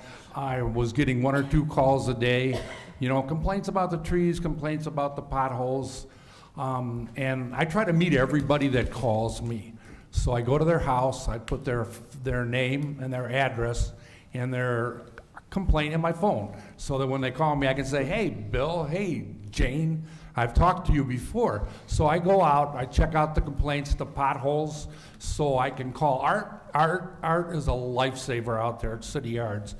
We talk every day because he goes, hello, Alderman, when I call, and he takes care of everything I need. I mean, code enforcement has taken care of whatever I needed to do. They've checked into it, and they've solved a lot of problems that I had taken care of. And Killian's given me a call a couple times too. We've discussed stuff, and it'll just basically keep calling, and I'll come out, see what I can do. If I can fix it for you, I'll fix it for you. City Yards, code enforcement, police department, even City Hall. So, closing. I would like to be addressed as Alderman. Okay, I would like to have my sign here in front of me, say Alderman, and then also on my cards in the future, say Alderman, please. That's it. Alderperson Florian? Thank you, Clerk. I just want to congratulate Arden Shores and the new library trustees person, Community Action, everyone who was recognized, Peyton Stewart, especially George Lawrence. George was technically probably my first boss after babysitting. My first job was scoring bowling tournaments at Bertrand Bowling Lanes back in the day before they had electronic scoring. George is one of the, I wish he was still here, but he's one of the greatest people I've ever known in my entire life. We got to know each other much better later on when we were both involved in the Exchange Club. And you just couldn't ask for a better person than George. And for him to be honored tonight really made me happy that we recognized what he's done for our community and just what a great person he is. The last thing I want to talk about is the issues with the liquor licenses. I know, Mayor, I've talked to you personally about this, with this selling liquor with no license. I really have a problem with that. When you know, if you drive without a driver's license, you get fined, you get, you know, reprimanded, whatever. I imagine if you do it enough, you might even go to jail or something. But anyway, I just think we need to wrap our heads around this issue and have some kind of consequences for these people that are continuing to sell liquor when they don't have a license to do so. So we don't have to talk about it now, but just, I want you to know I'm concerned about that. That's why we bring them back to you guys. If they have not renewed, they come back here. Alderperson Hayes. Pass. Alderperson Bolton. Yes, I just want to congratulate Trinity AME Church for their historical landmarking under my watch, and I'm exceedingly happy for what they do and what 119 years that they have accomplished. I also want to thank my constituents having many, many block parties and, you know, following the order and how it's supposed to be done, and it's been a lot of fun and good to see the community coming together. Also, I wanted to acknowledge Brother Blank and his organization. Thank you for coming out and sharing your opinion and your concerns, and I think that's definitely something to be considered, all the issues that you're mentioning. And then don't forget, I have an alderman page. It's First Ward, Dr. Alderman Sylvia Bolton. All the events that I attend, your photos are out there, your concerns are out there. Feel free to go out there and look at that. And then I also have 2 alderman phone numbers, which are business lines. The first one is 847-390-2692, and the other one is 224-607-8445. Then, of course, I have my own personal phone, so I'll be trying to manage all these phones. But feel free. Thank you for you all reaching out to me and letting me know your concerns and inviting me, including me in your plans. Thank you. That's all I have. Alderperson Guzman. Okay, I'd like to start off with congratulating Public Works Art Torres for his 35 years of service to the city of Waukegan. Congratulations on reaching retirement. Hopefully you enjoy it. I think it'd be a great loss, but hopefully he's happy on his decision. Second, I'd like to thank the building department for helping out with a permit for one of my residents. One of my residents didn't know anything about computers or anything and was very because everything's online now.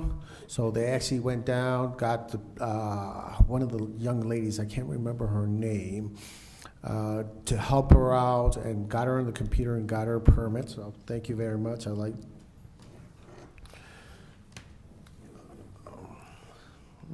Director Garland, thank you for sending your people out to fix those huge craters on Elizabeth between 10th and 11th.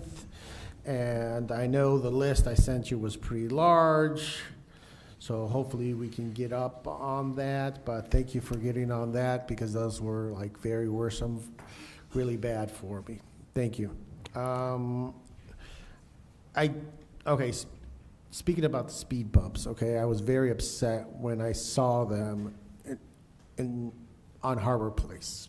Okay, I'd rather see them in front of a school or a high traffic speeding area before I see them in front of a bar. Okay, we really need to get this. I don't know what we could do as alderpersons, aldermen or alderwomen to get these removed and put them somewhere that is feasible and not in front of a bar, okay? Because in front of a school, high-speed areas, something, but not in front of a bar. Garbage cans. Okay, people of the second ward, let's get them away from people's parking spots, okay? This isn't the city of Chicago that you're blocking your chair and you're blocking your spot or anything like that, because people get very upset, and I get phone calls stating that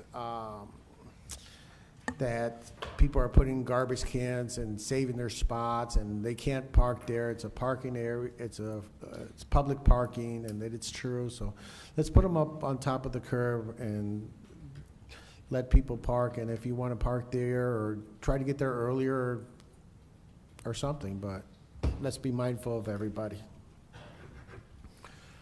Okay, so I guess to the big thing. Okay, earlier was held about elected officials' raises. I'm the one who brought it up, okay? So everybody can know, I did. When I went around campaigning, I sure did not tell my constituents that I was gonna give elected officials raises. And it's just not targeted for one person or anything. I'm targeting everybody, okay? All we hear about is potholes. I got flooding. I got water lead services that need to be done.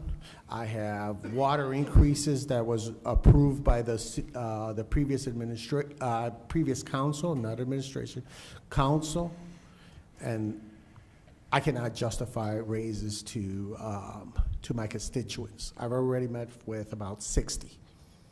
And I've spoken to them in great deals about everything, and absolutely not. I will not justify that, okay? Because I can use that money for something else, like lowering down your water bill. Instead of 6%, maybe 4 or 5, okay? But I will not give those raises to anybody, okay? Thank you very much, that's it.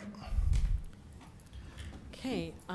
Can I add one thing? I'll make it really quick. Sure. Really quick.